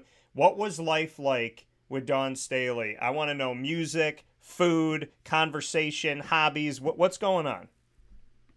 So, she won't kill me, but, back in the day, we didn't start out as roommates. We had separate roommates. Yeah. And Dawn is a night owl. I am a night owl. Okay. Dawn is a prankster. I am a prankster. We lasted about 5 days with our roommates, and they kicked us out and said, you two are rooming together. So Dawn and I roomed together, and Audra and Allison ended up moving together. Audra Smith coached Clemson, UAB. So then from there, Dawn and I never slept. We stayed up till probably all 2 o'clock every morning. We played pranks on everybody, every day, every minute of the day. What was on our little TV with a VHS was we watched Dirty Dancing. Okay. Dawn could recite word for word that movie. It was one of her favorites. About Last Night with Rob Lowe and Demi Moore. When we were movie buffs, we were video junkies. MC Hammer, Rob Bass. It was R&B and hip hop, and it was just mayhem with us too. And she was so shy at the time that, and I was such an extrovert, but behind closed doors, Dawn was the funniest. And you see it now, her personality. Yeah. It just took her a while to let the world see it, the incredible person Dawn is. She was a leader. She was a mentor. She's a goofball. She's hilarious, easy, relatable too. So it was mayhem our freshman year. The seniors hated us because we pranked them every minute. We didn't care. Super competitive. Now practice was ridiculous. Yeah. Dawn would hoop. I remember, I got a story for her. I remember we lost to Tennessee in the overtime game, and she had the last shot in regulation to win it. And I would come in every day to our apartment, and she'd have it on, and just every day for like 2 months. And I'm like, Dawn, and this is how I knew she was going to be a coach, because it broke down every play, and I'm thinking like, D, you got to let it go. Like, she was just so driven to be the best. And she was one of the most, whether we're playing spades, whether she was the most competitive person. And it's what I learned from her. She made me great. She made me compete with her to try to be as good as her every day in everything we did. And I'm so thankful for our friendship, because those are the memories. I remember all our pranks. And we're still a sisterhood. Wahoo. We're all a sisterhood. And for me, it was the best 4 years of my life. My senior year in high school and my 4 years of college, man, there were special times. And Dawn was one of the reasons I have so many incredible memories. But we were thick as thieves. And the mayhem we caused, I can't even begin to tell you the stories. There are a million, and people don't believe me. And they're true. And people who were there that got everything pranked and all that, they know. But they were just incredible times, Dan, with an incredible person at the time that you knew greatness was coming. You knew it. You knew it. And it doesn't surprise me. She is now the GOAT. And on so many levels, not just basketball, on so many levels. She is the face of our game. She is leading our game into the next millennium. And that is the greatness of Dawn Staley. Couldn't have asked for a better response to that. And so I want you to know that I didn't know that I was a prankster. It was like under the surface. But in college, same thing. And I had a friend, I have a friend, Steve, still friends today. And he did, I do impressions. So he came to my room and he called a war. And I sat back in the chair and I did my Godfather, pretend like you had the cotton balls in the mouth. And I was like, I wish I were on my family. And I just sat back in the chair and I said, are you writing it in blood? You're writing in blood. And he said, yeah, I'm doing it. So from that moment on, I did something I saw in Saved by the Bell and it worked. So I roped his dorm room door to the janitor's closet across the hall, and he could not get out of his room for 2 hours. I remember that. Saved by the Bell. Yeah. So I did that to see if it worked. It did. I did a lot of stuff. And so I like the fact that you and Dawn did that, because that's awesome. And I feel like you never really lose that. So I got to ask you this. Does your team try to prank you? Do you try to prank your team? What's funny is they do little things like, the new technology. They'll say, hey, coach, can you take a picture of us? And, me, I'm 53. So I'm looking, I'm like, okay. And really they're recording me, and then they're going to show me and, things like that. But no, they're the sweetest kids. I'm like, can you guys get a little devil in you? A little bit of create your memories in college. Yeah. Like I'm allowing you to be crazy. Yeah. I'm allowing you to go out and have your experiences, go and I do. I have the sweetest team. I'm not kidding you. Like, I would prank them before they prank me. I would. And our pranks were not nice. Like, our pranks were highly embarrassing, like almost like you shouldn't have done that. Like, nowadays you get in trouble. You can't do it. Yeah. What we used to do, you can't do it. And they were just crazy. Just absolutely. Dawn and I almost got arrested in a 7-Eleven. We had the cops called on us. With the outfits we had on, who we just pranked, we looked like we were going to hold up the 7-Eleven. We had stockings over our head that we pulled over, and thank God they knew who we were. But the person working late at night called the cops on us because they thought we were going to rob the 7-Eleven. We were in all black. I had shaving cream hammers on, and they're looking at us like, we did some things that, looking back, like, God, that was really dumb. But it also was some, just unbelievable memories. But that's what we were. We had a good time. And, I tell our kids all the time, go out and create your memories. Have a good time. That's what college is for. Just don't get too crazy. Again, you have these now. Yeah. We didn't have these when we were growing up. Yeah. But it's my personality. I want people to have fun. I want people to enjoy. And it makes for a good time. While you're working hard, you got to play just as hard. And I think sometimes that's lost. While you're going, you're training and you're going to school and you're doing all those things. So my favorite part of college is I had a good time, and I was still highly successful, but I didn't compromise my social life, my academic life, or my basketball life. It just went academics, basketball, social, appropriately. And so, people can't not say I wasn't good time Tammi. I like that. I like that a lot. I appreciate that. So we look at the championship, and to me, there was only one problem with the championship, and it had nothing to do with the players, and it had nothing to do with the coaches. So 34 double-doubles, first time ever Angel Reese did it in a season for LSU. Kim Mulkey never won a championship at LSU, has only been there a couple seasons, wins a championship, has 4 overall behind Pat Summitt's 8 and Gina Ariema's 11. Then we have Caitlin Clark, 8 threes in the championship game, most ever made in the championship game. Back-to-back 40-point games, first time ever in postseason history. Add on to that over 180 points in the postseason in a single postseason, most ever in the history. 2 teams that advance, Iowa and LSU, have never been to the championship game, and LSU wins their first ever championship. So that is all the great. The other stuff, and my biggest issue, and I know that people have other issues and stuff like this, we've talked about a bunch of things, but it had nothing to do with anything on the court. It had to do with the fact that the game was played at 3:30 in the afternoon, which is 12:30 on the West Coast. People are in church, temple, they're at brunch.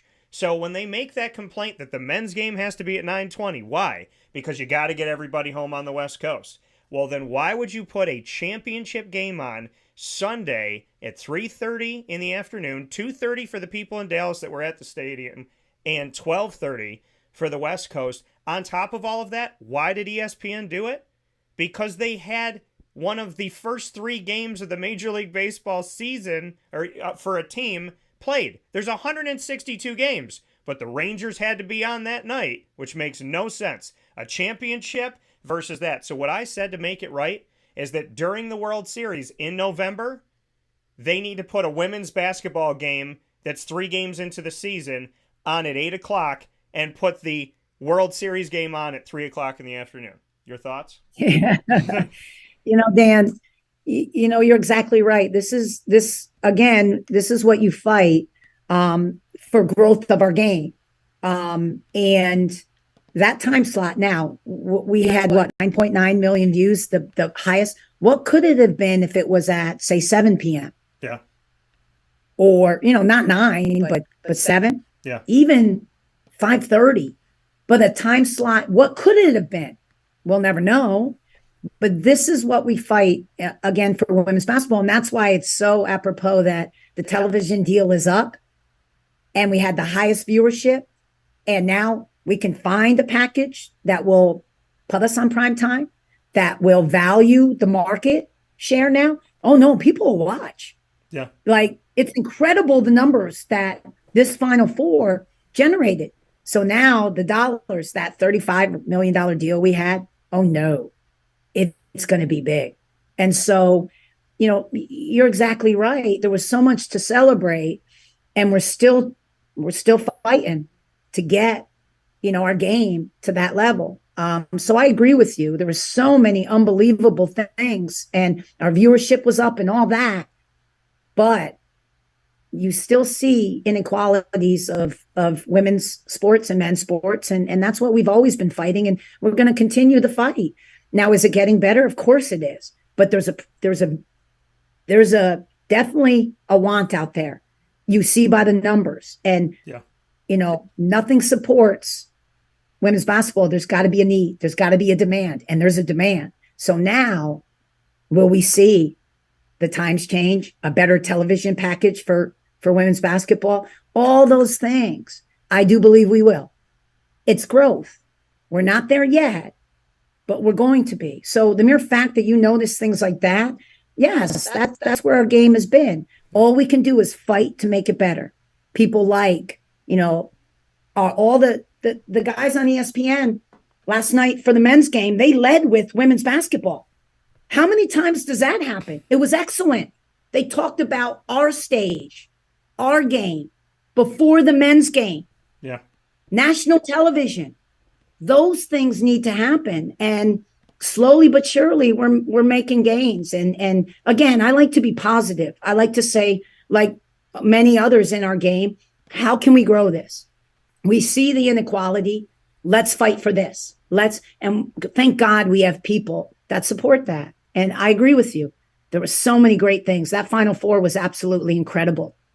And it's getting attention for a lot of the wrong reasons. I don't understand, but we need to give it the attention for a lot of the right reasons and get our game in a better state.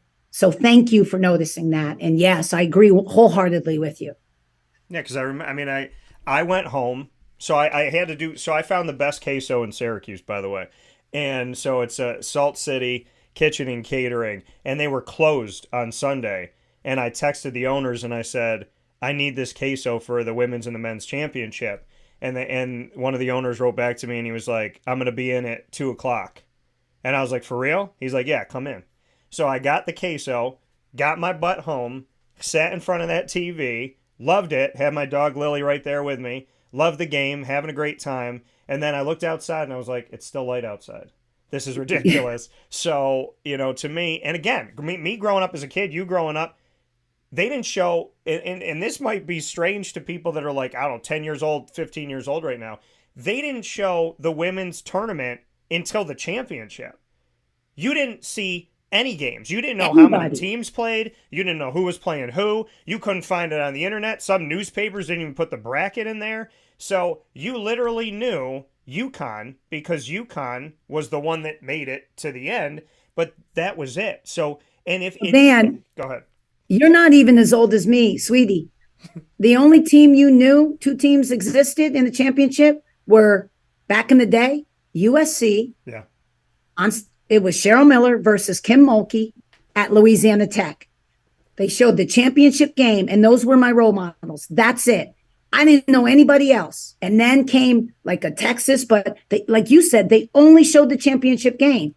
And it was, so when I think about when I grew up and to where our game has come now in the, 42 years, it's incredible. Like, it really is the growth, but there's so much growth to be had. Yeah. But you're exactly right. Like, even when I played, we played back to back. There was no day of rest. We played back to back in a championship game. I played 40 minutes the night before. I had no legs left for the championship game. Yeah. And people don't remember that. Like, they didn't even, because of television, we had to make it fit in. No, you're playing back to back. Like, is that fair? Like, imagine making kids do that now. Yeah. So the new generations and what our game, the growth, it's a great thing. It's only going to get better, and we have to fight for it. And I appreciate where our game has gone. I really do. And now, again, it's going to go to a whole nother level after this Final Four. I truly believe that. I truly believe that. Last note here, and I wrote this after the game, and I want people to understand this. What Rhode Island has accomplished in all of the history this season, it's not great women's basketball. It's great basketball. When you saw the championship being played between Iowa and LSU, and Jasmine Carson goes off like a mother in the first half, and you see Angel Reese do her thing, and Caitlin Clark is unconscionable. When you see all of that, it's not great women's basketball. It's great basketball. When you see the Final Four, and you see Dawn Staley as a coach, and everything she's done, and the behemoth she's created at South Carolina, it's not great women's basketball. It's great basketball. Because these athletes are fantastic. And I played basketball my whole life, and I still go on the court to shut my brain off. And I'll tell you right now, for watching it as long as I have, pretty much my entire life, I have seen good basketball. I've seen shameful basketball. I've seen bad basketball. I've seen how are these two teams in the championship basketball. But what I saw over this weekend was one of the best basketball games I've ever seen in my life, played by coaches that you wanted them both to win, players that you wanted them all to win, and just things that I can't even, I had people stop me, I can't tell you how many times in the last 2 weeks going, did you see that Caitlin Clark? You see what Caitlin Clark's doing? Man, Caitlin Clark. You know the thing about Caitlin Clark? Did you watch Caitlin? Did you see? I mean, so many people stop me.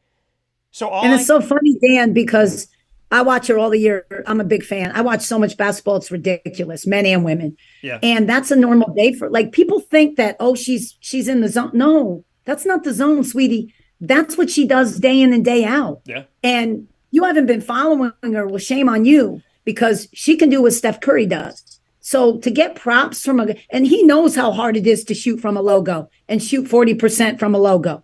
There's not many people in the country that can do that, men or women, like she can do. That's just a great basketball player. So now men are like, oh my God, this is like, she's the real deal. Yeah, we knew that for years. This kid was the real deal. And so you just needed a little exposure, a little more TV time to really appreciate her game. That's all. Same with Angel Reese. This kid's a double-double machine, Aaliyah Boston. You're looking at some kids that can flat out hoop players, not women, not men, basketball players. And we always say as women, we want our game to be treated like the men. Well, listen, you want to be treated like the men? Yeah. You do as the men do. Listen, we do all this. We do all this. We do all this. We celebrate. We're a little swag, a little cocky. I got no problem with any of that, especially if you do it, because I used to do it. So they used to give it back to me, and I took it because that's competitive nature. That's in their blood. Men do it all the time. We don't say anything to them. In our game, we make things bigger than they really are. Listen, they're two great players. They going after it. And if Caitlin ain't got a problem with it, and Angel ain't got a problem with it, well, you got a problem with it. That's okay. But, I want to celebrate all that, like you said, the great things. All that stuff is overshadowing the greatness that was displayed in those games, semis and finals, coaching, players. Celebrate that. Yeah. Don't make it something it isn't. Like, all them players, they were incredible. The performances were incredible. The coaching, the fan bases. My God, it was to celebrate. It was the best Final Four that I've witnessed with some of the best players in the world. That's what I'm taking from that and celebrating. I'm not getting caught up in all that other stuff. That's overshadowing our game. And, that can be, I'm celebrating their greatness. I agree with you. There's way too much to celebrate to hang in the drama, and Tammi and I aren't dramatic people. So with that being said, I appreciate you. I thank you. I know you got to get hopping, but you and I will talk again very soon. Reese's Pieces, Tammi Reiss, Rhode Island Rams women's basketball head coach, my great friend and they don't make them like Tammi. So, Rhode, y'all are blessed. Y'all are blessed. Hey, listen, Dan, I'm jealous. I don't know who came on here and could swear better than me. I'm just being appropriate. I can swear with the best of them. So if I need to set a record, I can do that. We may have to bleed, but listen, I can go. So I don't know who you were giving kudos out for all those swear words. I can use them all as an adjective, verb, pronoun. It don't matter. They can come now. So I'm a little jealous. Yeah, they didn't have the green light from me, but they took it. They had the yellow, and they ran under that yellow. So, we'll talk soon. Well, good for them. Listen, I love you, Dan, and as always, go Rhody! I love you too. I'll talk to you soon, Tammi. Take care. That coming again from get off. I don't want to stop. You know what I mean? Like, that's when you know you have genuine, great relationships, friendships, connections in life. When you're like, I want to hang up, you hang up. So, like, you know what I mean? So that's awesome, and I appreciate that you heard. Yeah. Pat and Ron and Christy easily set a record. John Wallace did his own thing, his own way. Thank Jesus. Thank you, Jesus, that I was on the internet when John Wallace came on the show and talked about the NCAA. Damn. But it was fierce. He didn't hold back. So, but a beautiful thing. I'm proud to wear my Rhode Island Rams gear because I love my friend. Thank you, Tammi. We'll take a step aside for a fast break. And folks, let this show be an example to you. These women, they're fantastic hoopers. Not good women's basketball players, great basketball players, period. Don't take the women out, take the men out. You don't say a man is a great men's basketball player. You say, wow, he's a great player. That's it. So just say that. Caitlin Clark, awesome. Angel Reese, awesome. Jasmine Carson, she waited till the end to make it all count. How about it? Right? Says Nano inside. The team was different when she had foul trouble, when she fouled out. These coaches, awesome. The game, awesome. Dawn Staley, awesome. I know her team didn't advance to the championship this year, but I love her leadership. So there's so much to enjoy when you watch these games. So to all those networks out there, I don't know, maybe Dan Tortora Broadcast Media needs to get a network. Maybe we need a DTBM network. Because I would play all the games. I would make it happen. I would make it accessible. I would let people on the West Coast see some East Coast, some East Coast see some West Coast. I would make sure y'all saw Caitlin Clark and Angel Reese before the end. So maybe I have to do it. I don't know. Call me, people. What's up? We'll take a step aside for a fast break. We'll be back right after this.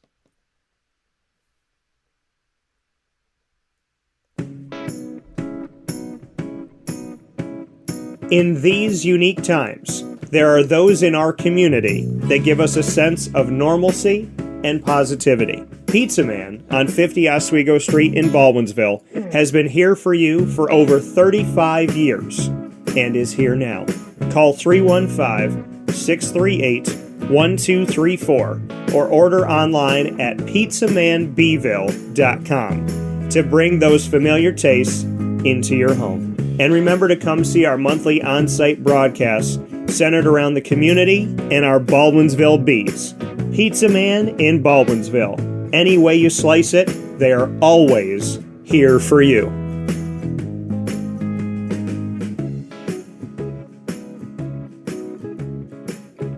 This is Jimmer Sikowski, owner-operator of Chick-fil-A Cicero, 7916 Brewerton Road in Cicero, right in front of the Home Depot. I had a deep feeling that God wanted me to do something bigger with my life and to help people, help others. I kept putting Chick-fil-A in my life, and I realized as I was going through the franchise selection process that positively impacting the lives of others was really core to what we do here at Chick-fil-A. First of all, it starts with the food. The food is brought in fresh daily. We bring in local produce. We prepare to order in the kitchen. We hand bread our chicken. We hand spin our milkshakes. It's great food. It doesn't taste like fast food.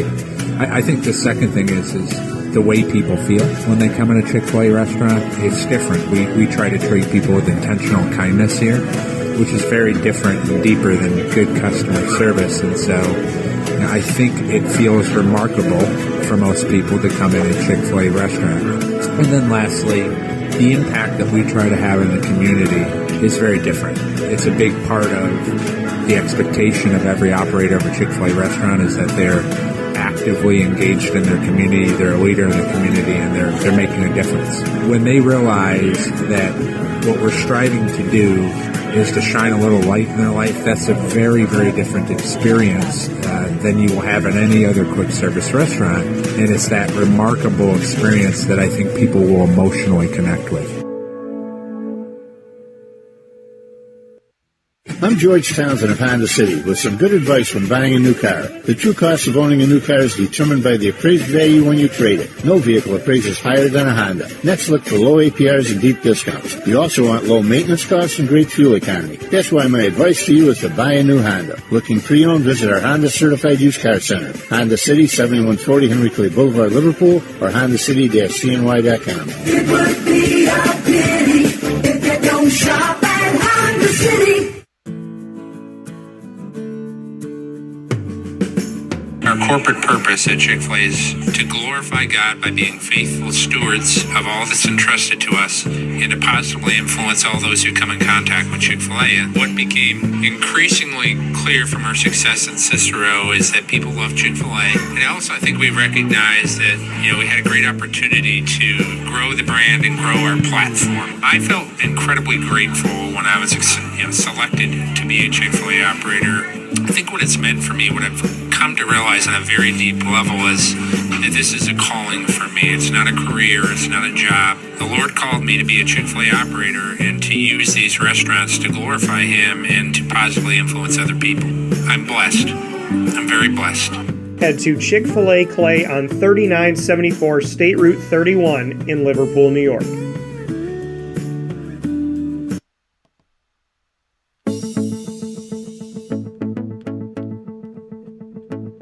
Avicolli's, located on the corner of Route 57 and Wetzel Road in Liverpool, New York, has been your trusted neighbor for decades. Located just steps from Liverpool High School, we're happy to have the Liverpool Warriors on-site, on-location broadcast at Avicolli's through Wake Up Call with Dan Tortora every single month, featuring student athletes, coaches, and administration throughout the year from Liverpool High School. Head out to Avicolli's today on the corner of Route 57 and Wetzel Road in Liverpool, New York, open Tuesday through Sunday for lunch, dinner, and drinks. We'd love to see you out there. And of course, you can call them at 315-622-5100 for takeout, delivery, and catering. That's 315-622-5100. And also find them on myavicollis.com. That's myavicollis.com.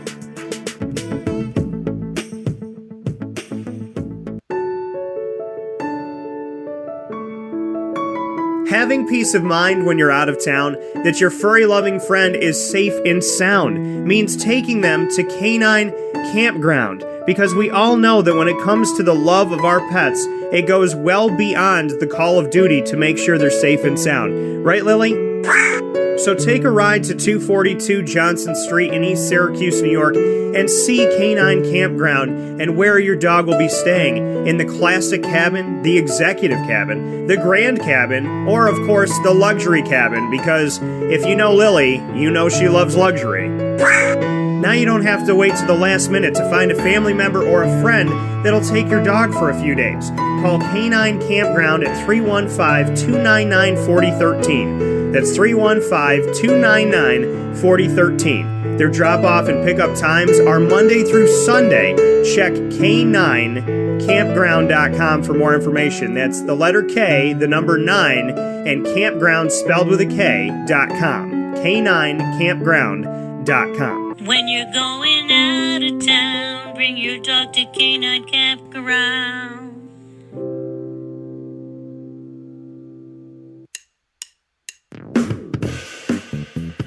PB&J's Lunchbox, the food truck that you love finding all throughout central and upstate New York, now has a street-side cafe. So when you're craving their traditional favorites as well as their out-of-box amazing menu items, you can now head to 663 Old Liverpool Road in Liverpool, New York. Located just minutes from the highway, the Thruway, Destiny USA, and Onondaga Lake Parkway, PB&J's Lunchbox Street-Side Cafe is there for you Monday through Saturday from 9 a.m. to 7 p.m., serving breakfast, lunch, and dinner all throughout the day. Get breakfast for dinner, dinner for lunch, whatever you fancy, including their award-winning grilled peanut butter and jelly sandwich. Find them at 663 Old Liverpool Road in Liverpool, New York. PB&J's Lunchbox, where we love to know what's in your lunchbox.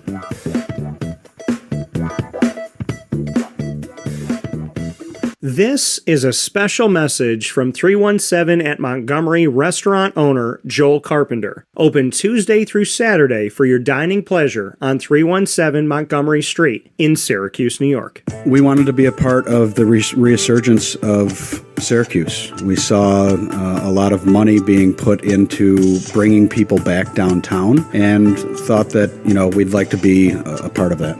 I love putting together a good dish where people see it first, they fall in love with it, and then it tastes just as good as it looks. We want to provide the best food in Syracuse that we possibly can, and we want you to leave here talking to your family, your friends about what you had to eat first and foremost, but also our service, and to walk out feeling like you're part of our family. I work out in the front of the house a lot, and I love walking to every single table, asking them how everything is, and people looking at me and smiling and saying, this is the most amazing short rib I've ever had. This is the most amazing filet I've ever had. And Donna is great. Sarah's amazing. Thank you for coming over and talking to us. And then them just being truly happy for the experience that they've gotten. 317 at Montgomery Restaurant, part of the fabric of downtown Syracuse, located on 317 Montgomery Street in Syracuse, New York. Open Tuesday through Saturday for a unique and memorable dining experience.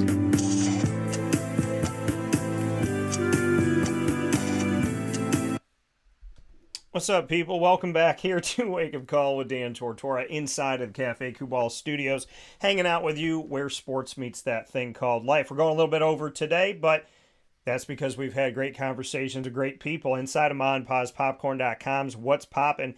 I've had the awesome privilege to have Christy's Corner. This is episode 5 that we did today of Christy's Corner. She's with us bi-monthly every other Tuesday, and we have had the opportunity to tell her story, the story of a champion, the story of someone who was stabbed, shot in the chest, left for dead on the floor by her husband, and is here today to tell her story. Christy is not just a champion in the ring. She is a champion out of the ring. And like I say, I don't call people victims or survivors. I call them thrivers. Because to survive means that you escaped something. To thrive means that that thing that you escaped does not define you.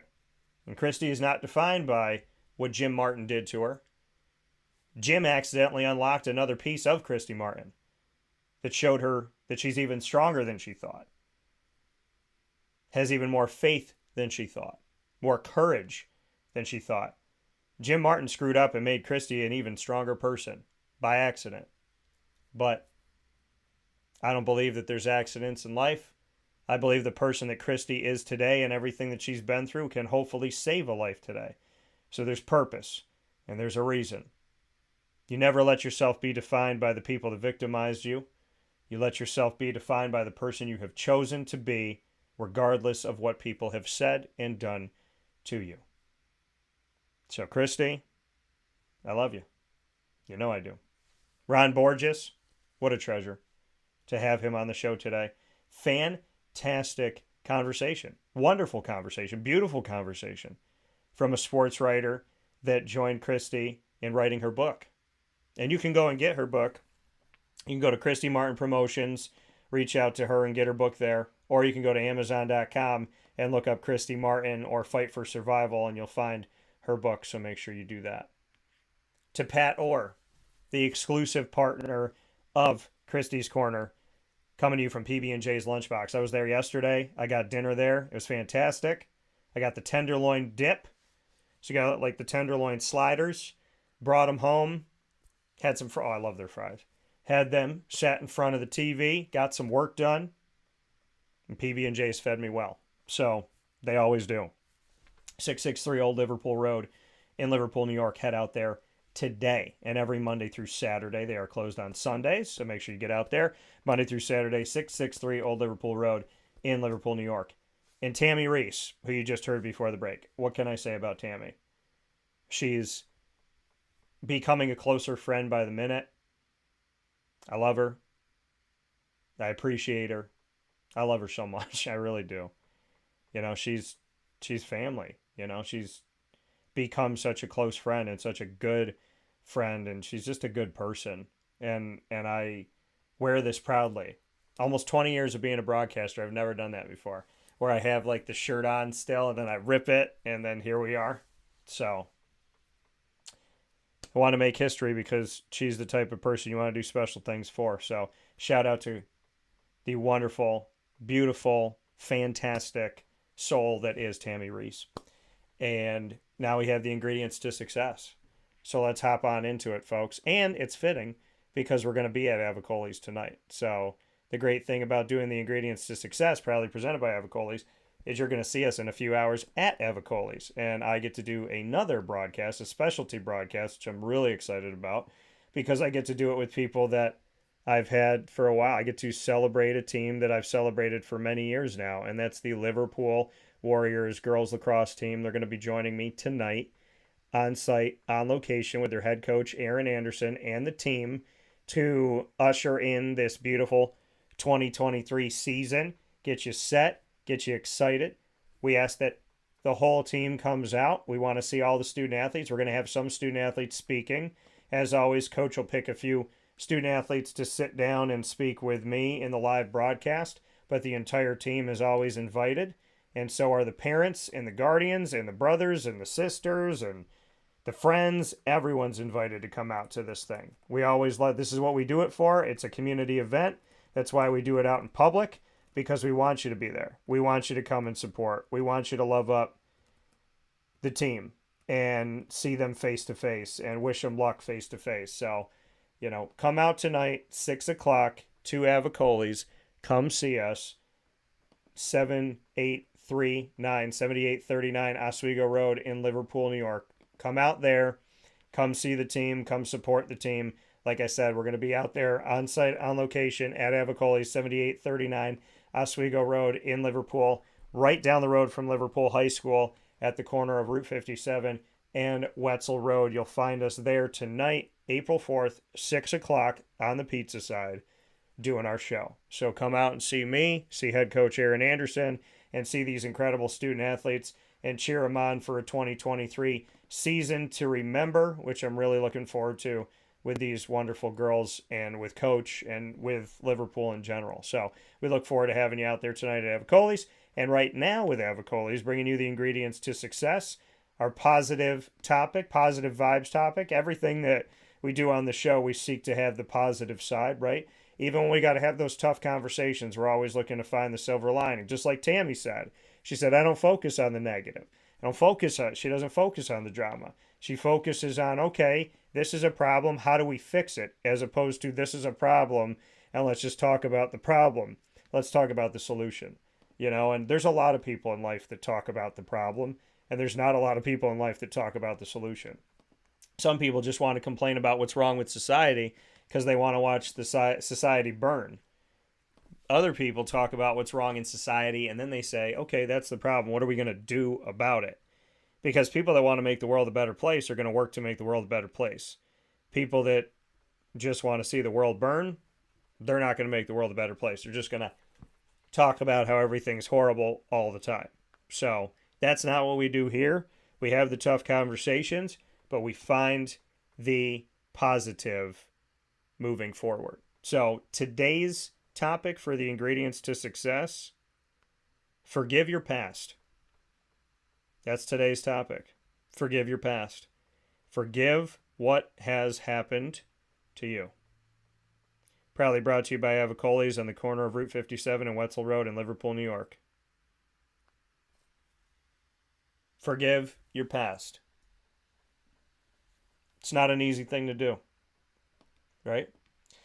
What I've learned in society, talking with people every day, is that we, as a human race, we've all been through something, right? Even the people that look happiest and look like they don't have a care in the world, we've all been through something. And it has molded us in some way. There's a difference between your past making you and you making yourself despite what has come out of your past. Because obviously our experiences affect us, right? But are you a victim to those experiences? Or are you in control of your life? And there is a difference. You know, people that are a victim to their experiences, they remain a victim. And nobody wants to see that. Nobody wants to see a victim to their experiences. We want to see, I want to see people happy.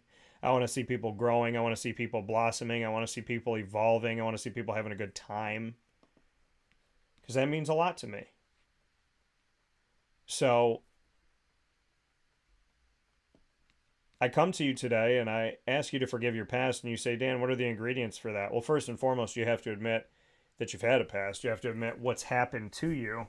If you run from it, you're going to run your whole life. And then people are eventually going to run from you because you're going to hurt people.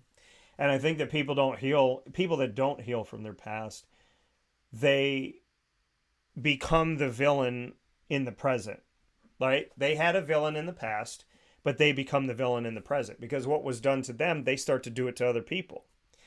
You know, when you don't heal from your past, it's not that you sit there only you hurting, but you hurt everybody that tries to love you.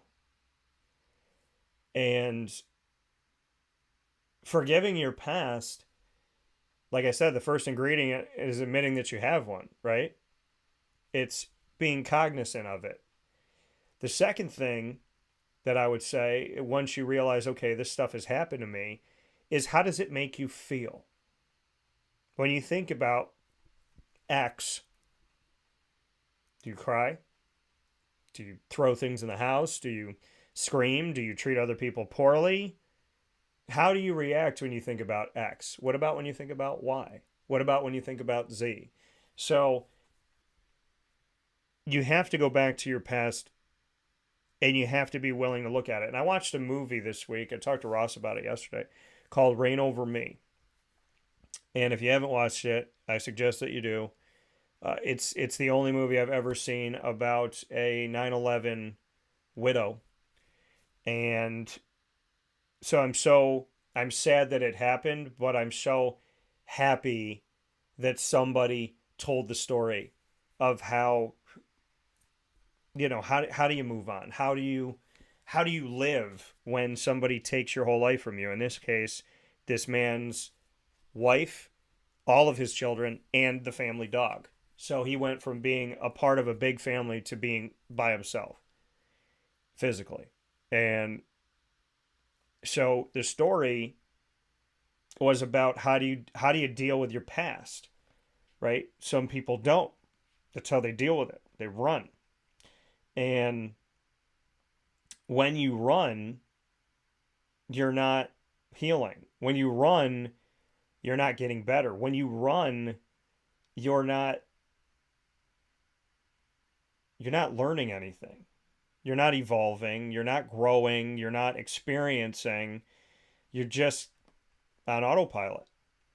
And being on autopilot is, you might think that it's safe, that it's good, but it's not. Because when you're on autopilot, you're not living. You know, and it's funny because Adam Sandler was in the movie Reign Over Me, And in another movie he was in called Click, he was on autopilot. And he missed a lot.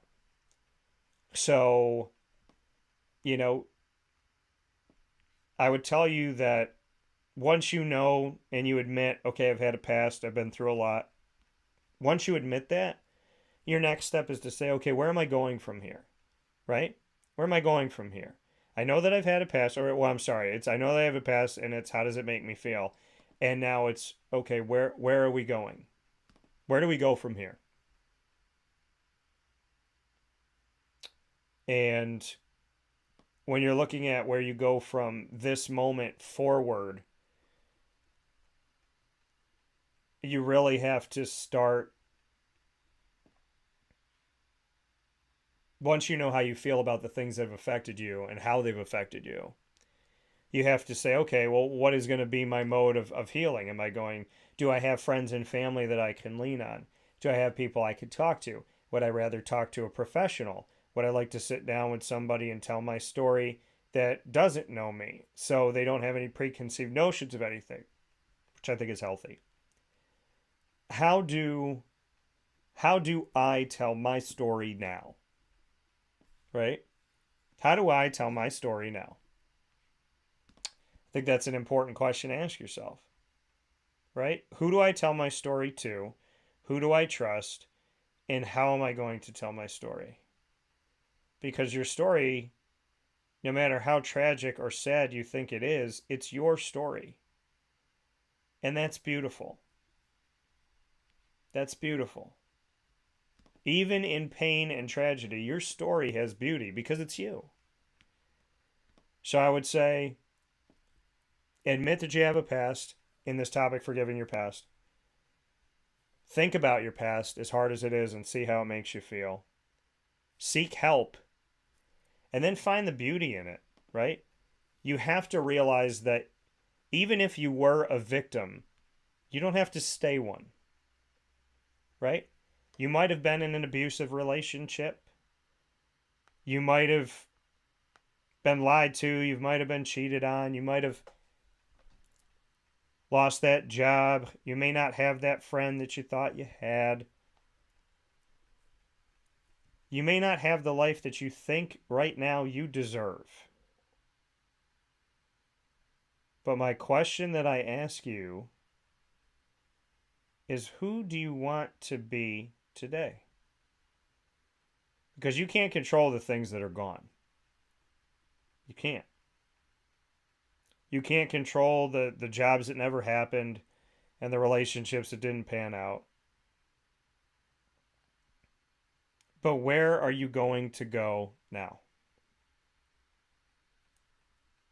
If you want to forgive your past, once you start to work on it and you start to work through it, you have to see that if you don't forgive your past, you don't live in the present. And if you don't live in the present, you don't make new memories. And if you don't make new memories, you always go back to, remember when I was 5, remember when I was this, remember when I was that, but you're not here. And I tell people all the time, thinking back to when I was 5 or 10 or 20 is great. But I want to make a memory today. I want to go on a trip today. I want to do something right now that can be game-changing for my life. And it could be simple or it could be something bigger. But whatever it is, I want to live today. Not tomorrow. I can't get there yet.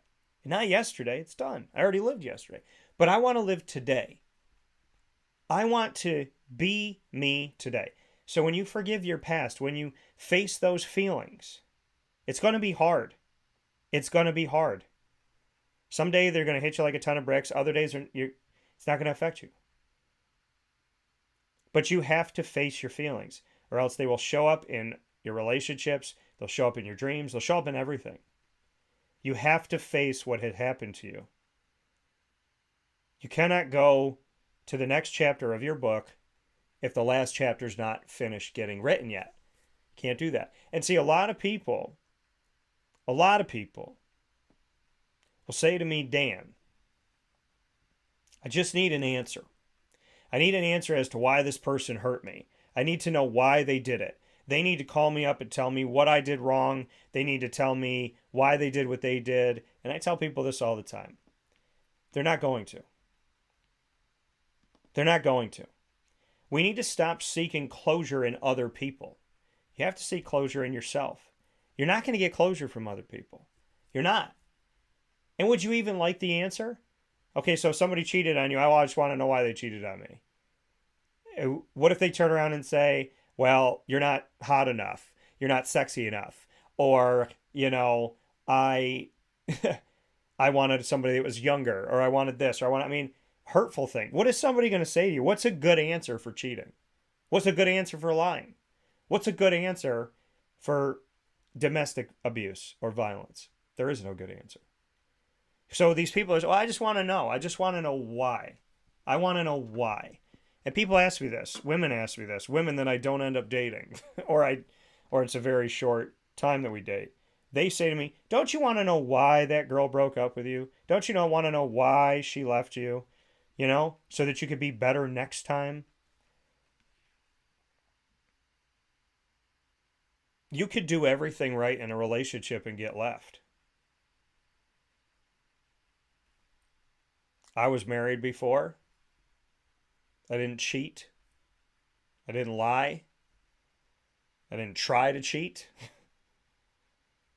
I didn't run away. I didn't stop paying my bills or contributing in that sense. I didn't stop trying to be affectionate. I didn't stop trying to go on trips. But it still didn't work. I wasn't perfect, but it didn't work. So sometimes you could do everything you think is right, and it's still not right for that person. And you have to be okay with that. You have to forgive your past, or you're never going to live again. There's people that haven't forgiven their past, so they're alive right now, but they've been dead for 20 years. I've dated people who have not forgiven their past, and they are so hurtful, and it's like they can't even see it sometimes. Because they're just reliving their pain, and they're just making everybody else feel that pain. You have to acknowledge what's happened to you. You have to face it. You have to learn from it. And you have to attempt to heal from it. I'm not saying it's easy. But I refuse to let myself be defined by what people have said about me or done to me. Because that carries anger, resentment, rage, hate, distrust, envy, loathing.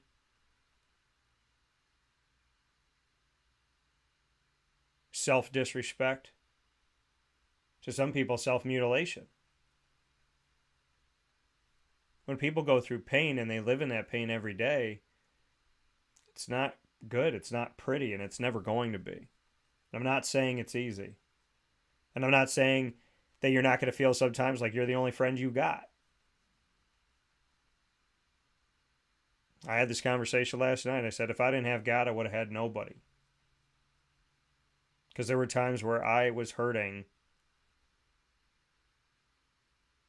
and I didn't feel like anybody was really trying to help.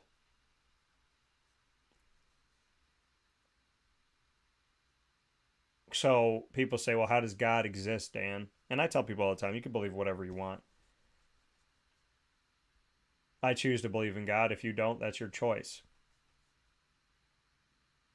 But I believe in God, and people say, why? Look at everything. Look at the pain of this world. And I would say, yeah, natural disasters, I don't know why they happen. Could be our fault. Could be global issues that we're not taking care of when it comes to environment. Could also be that it happens. But you know what? There's a lot of things that happen that human beings do. And You say, people say, well, if God existed, then why don't I have money? If God existed, why didn't I get this job? If God existed, why don't my prayers work? If God existed, why did my mom die? If God existed, why did my grandpa die? If God existed, why did I get hurt? I don't know the answers to those questions. Only God knows those answers. I don't know those answers. And I struggle with some of that before. But I don't blame God for my divorce. I blame my ex-wife. And I blame myself for where I could have been better. But I also understand that I was never going to make that woman happy because our morals, our values, and what's important to us were not the same. Like Tammi said, this is how I do it. And I believe this is the right way, but to somebody else, they do it a different way.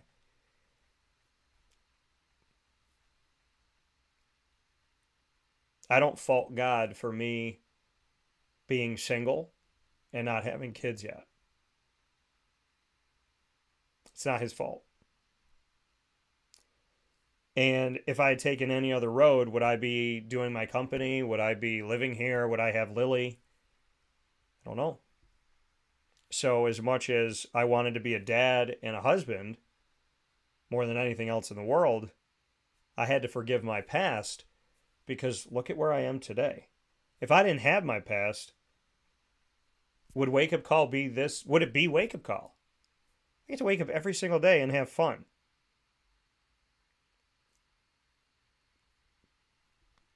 I'll trade in every bad relationship for that. So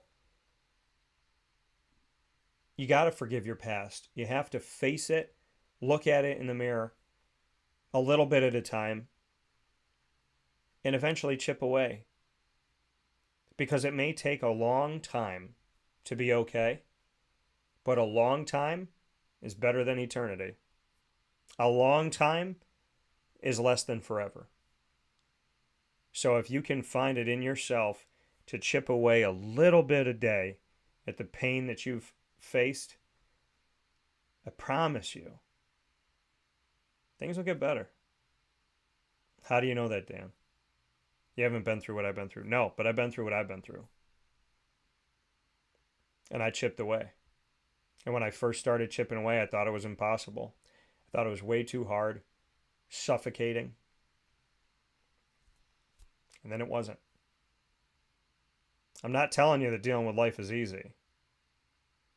I'm telling you to forgive your past, forgive yourself, forgive other people. Because forgiveness is like quicksand. If you don't have it, you drown. If you do have it, well, then you're back on land. Forgiveness can be the greatest reliever of stress and pain and anvils on your shoulders, or it could be the thing that suffocates you. You have to forgive. You have to move on. No matter how many times you look back to your past, you cannot change it. You will never be able to change it. Even if you had a DeLorean and you went back in time, you couldn't change everything. You could change some things, but you can't change everything. So live your life today. Begin the forgiveness process today. And tell yourself that it's okay that it's hard. It's supposed to be. There's nothing I've done in my life of any value that came without it being hard. It's got to be. You don't build a business in an easy road. You don't learn how to be in a good relationship and a healthy relationship on an easy road. Right? Nothing that you want in life that truly has value comes easy. The quick stuff, the quick fixes, they're always bad. They always end up being bad for you. Quick fixes feel good for 5 minutes and then nothing. That's why they're quick fixes, because you need them all the time. But if you forgive your past and you live in the moment today and you're good to yourself and you're good to other people, that's sustained happiness, sustained positivity, sustained goodness, sustained peace. There's quick fixes and there's lifelong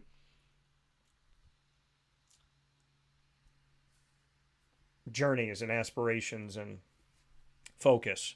I'm focused on being happy every day, not for 5 minutes.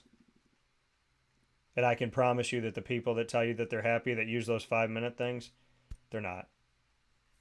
It's just an addiction. Because once that 5 minutes is up, in minute 6, what are you going to do? I got to go back to it. I got to go back to it. I got to go back to it. Love yourself from the inside out. If you love yourself from the inside out, then when the outside attacks you, you love yourself from the inside out. If you love yourself from the outside in, when the outside attacks you and says, I don't want you to be happy, you say, well, I'm not happy then. But when the outside attacks you and you love yourself from the inside out, and the outside says, don't be happy, the inside says, yes, I will. The only way to combat outside noise is with inner peace. And you can't find inner peace unless you forgive your past. So let's do that today. Let's do it for each other. Let's do it for ourselves. You can't make anybody do it. So when I say let's do it for each other, I just mean support each other. Support each other. Love each other up. Be nice. It looks so much better on you than being mean. These are the ingredients to success for today.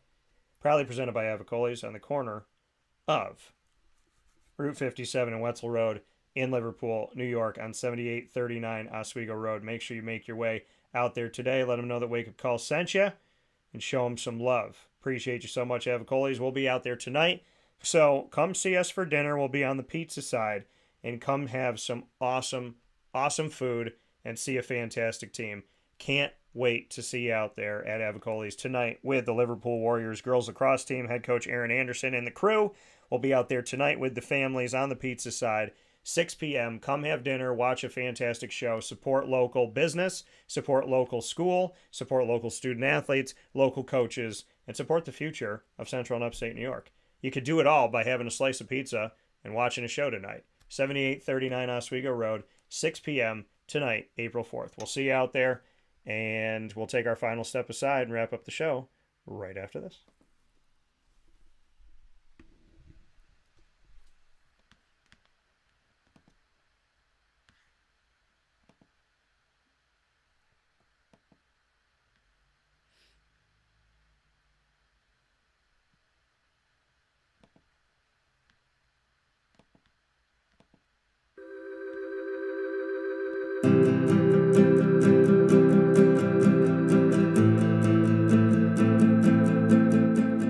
Cafe Cabal offers same-day local delivery of our products, offering no delivery charge for Onondaga County. Shop cafecabal.com for fresh roasted coffee beans, cold brew, travel mugs, and all your essential Cafe Cabal needs. Cafe Cabal, coffee for the soul.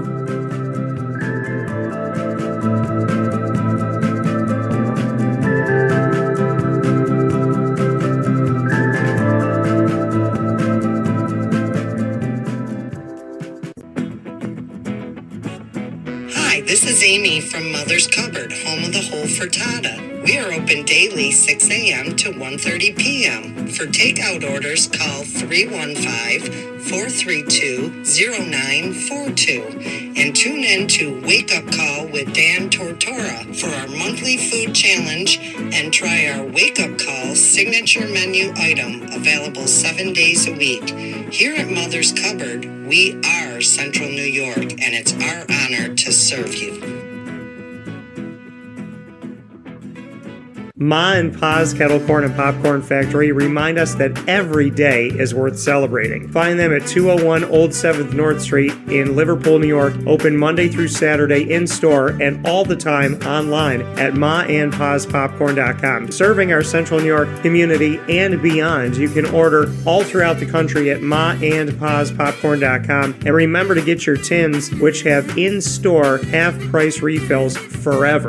Ma and Pa's Kettle Corn and Popcorn Factory, available to you for fundraising and all of your events by calling 315-450-6272. That's 315-450-6272. Ma and Pa's Kettle Corn and Popcorn Factory. How corny are you?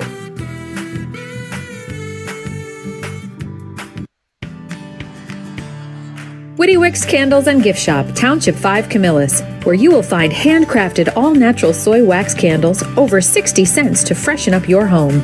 We carry a wide range of locally made items, Salsa Q's, Syracuse Salt, and Chocolate Pizza Company, to name a few. Let our knowledgeable staff help choose unique gifts and keepsakes for any occasion. Gifts for family and friends, and maybe a little something for yourself. Woody Wicks Candles and Gift Shop, Township 5, Camillus.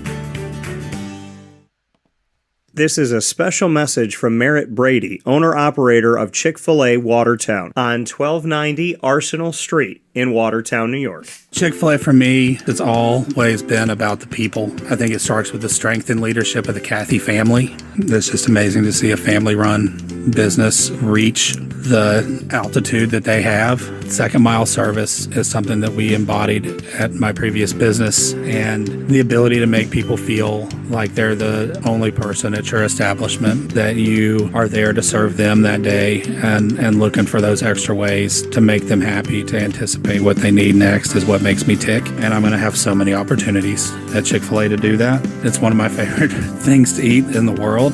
My favorite application question or interview question when I'm interviewing is when I get to, have you ever eaten at Chick-fil-A?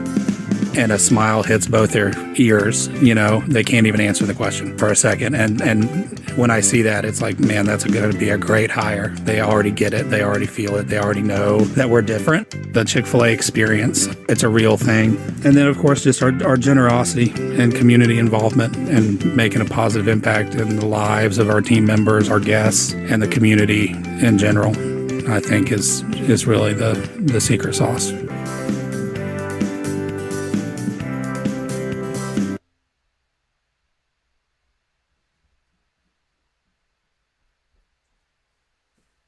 Welcome back here to Wake Up Call with Dan Tortora inside of the Cafe Kubal studios, hanging out with you where sports meets that thing called life. Appreciate you so much for being here every Monday through Friday from 9 a.m. to 11 a.m. Eastern time. We've gone beyond this week. We typically do that, under promise, over deliver. We're happy to be here with you, and thank you so much for being a part of today's very special broadcast with a lot of great messages.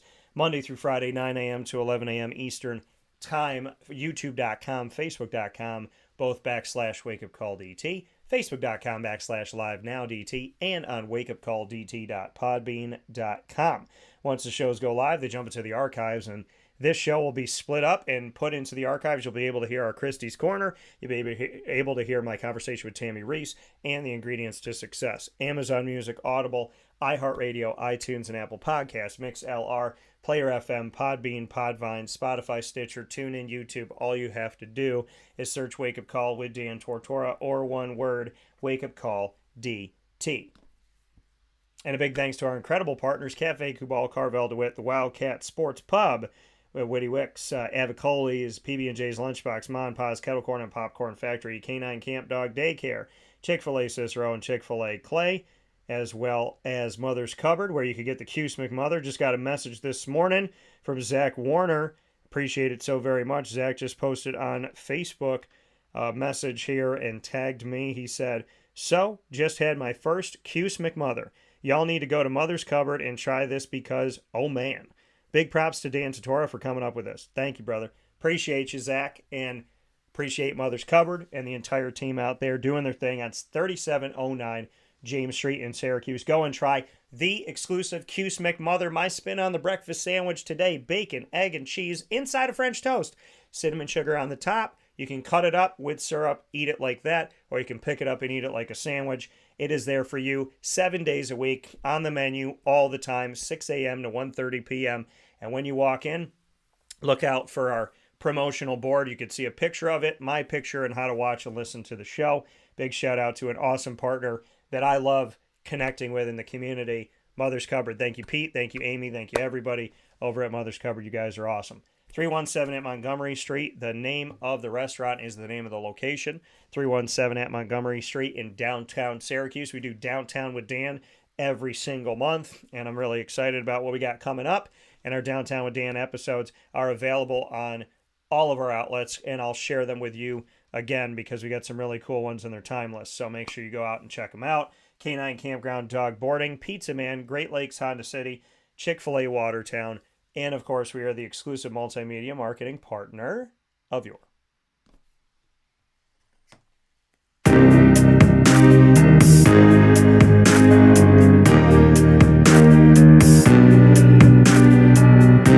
Lemoyne College Dolphins. It is Fins Up every single month on Wake Up Call with Dan Tortora, where sports truly meets that thing called life. So make sure you get yourself out and over to Lemoyne to support them on the Heights. Appreciate Lemoyne so very much for all that they do and love having them here on the broadcast. Wednesdays, Dolphin Time happens at 9 a.m. on Wednesday morning weekly. You can see AD and DT in the first and third Wednesday of each month. And every second and fourth Wednesday, you will see Dolphin Dive, diving into the stories of student athletes, coaches, administration, future Dolphins, and alumni. So, for all of that content, go to the Lemoyne tab on wakeupcalldt.com, as well as by subscribing to our YouTube channel on youtube.com/wakeupcalldt. For more information on your Dolphins, go to LeMoyneDolphins.com.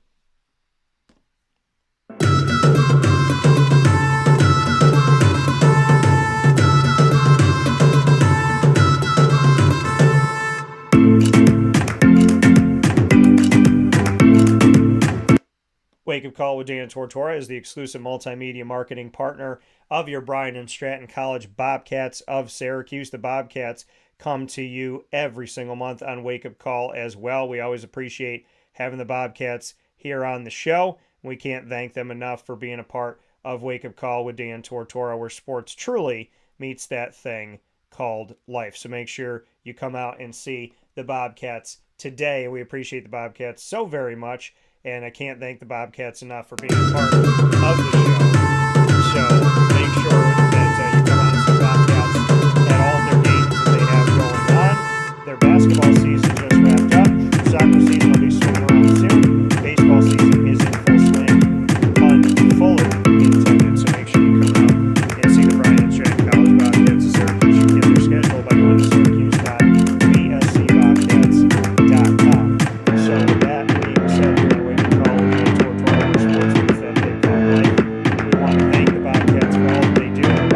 Buzz is available to you by going to the BSC Syracuse tab on wakeupcalldt.com, as well as on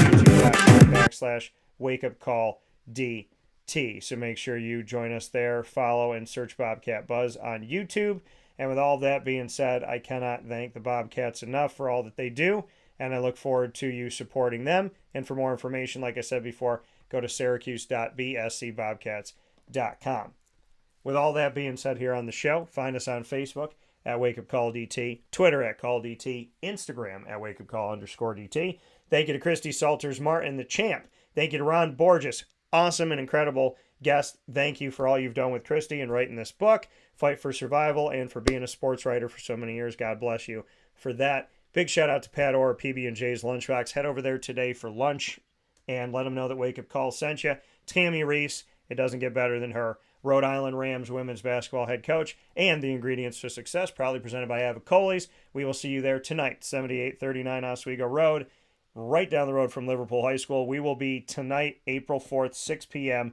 on the pizza side with the Liverpool Warriors lacrosse team. We'll see you there, and can't wait to have the girls team out tonight, and we have the boys team tomorrow. So we're going to be at Avicolli's 2 nights in a row. Start us off tonight with the girls lacrosse team, Aaron Anderson and the crew. Can't wait to see you out there. Have a fantastic day. And as we always say on Wake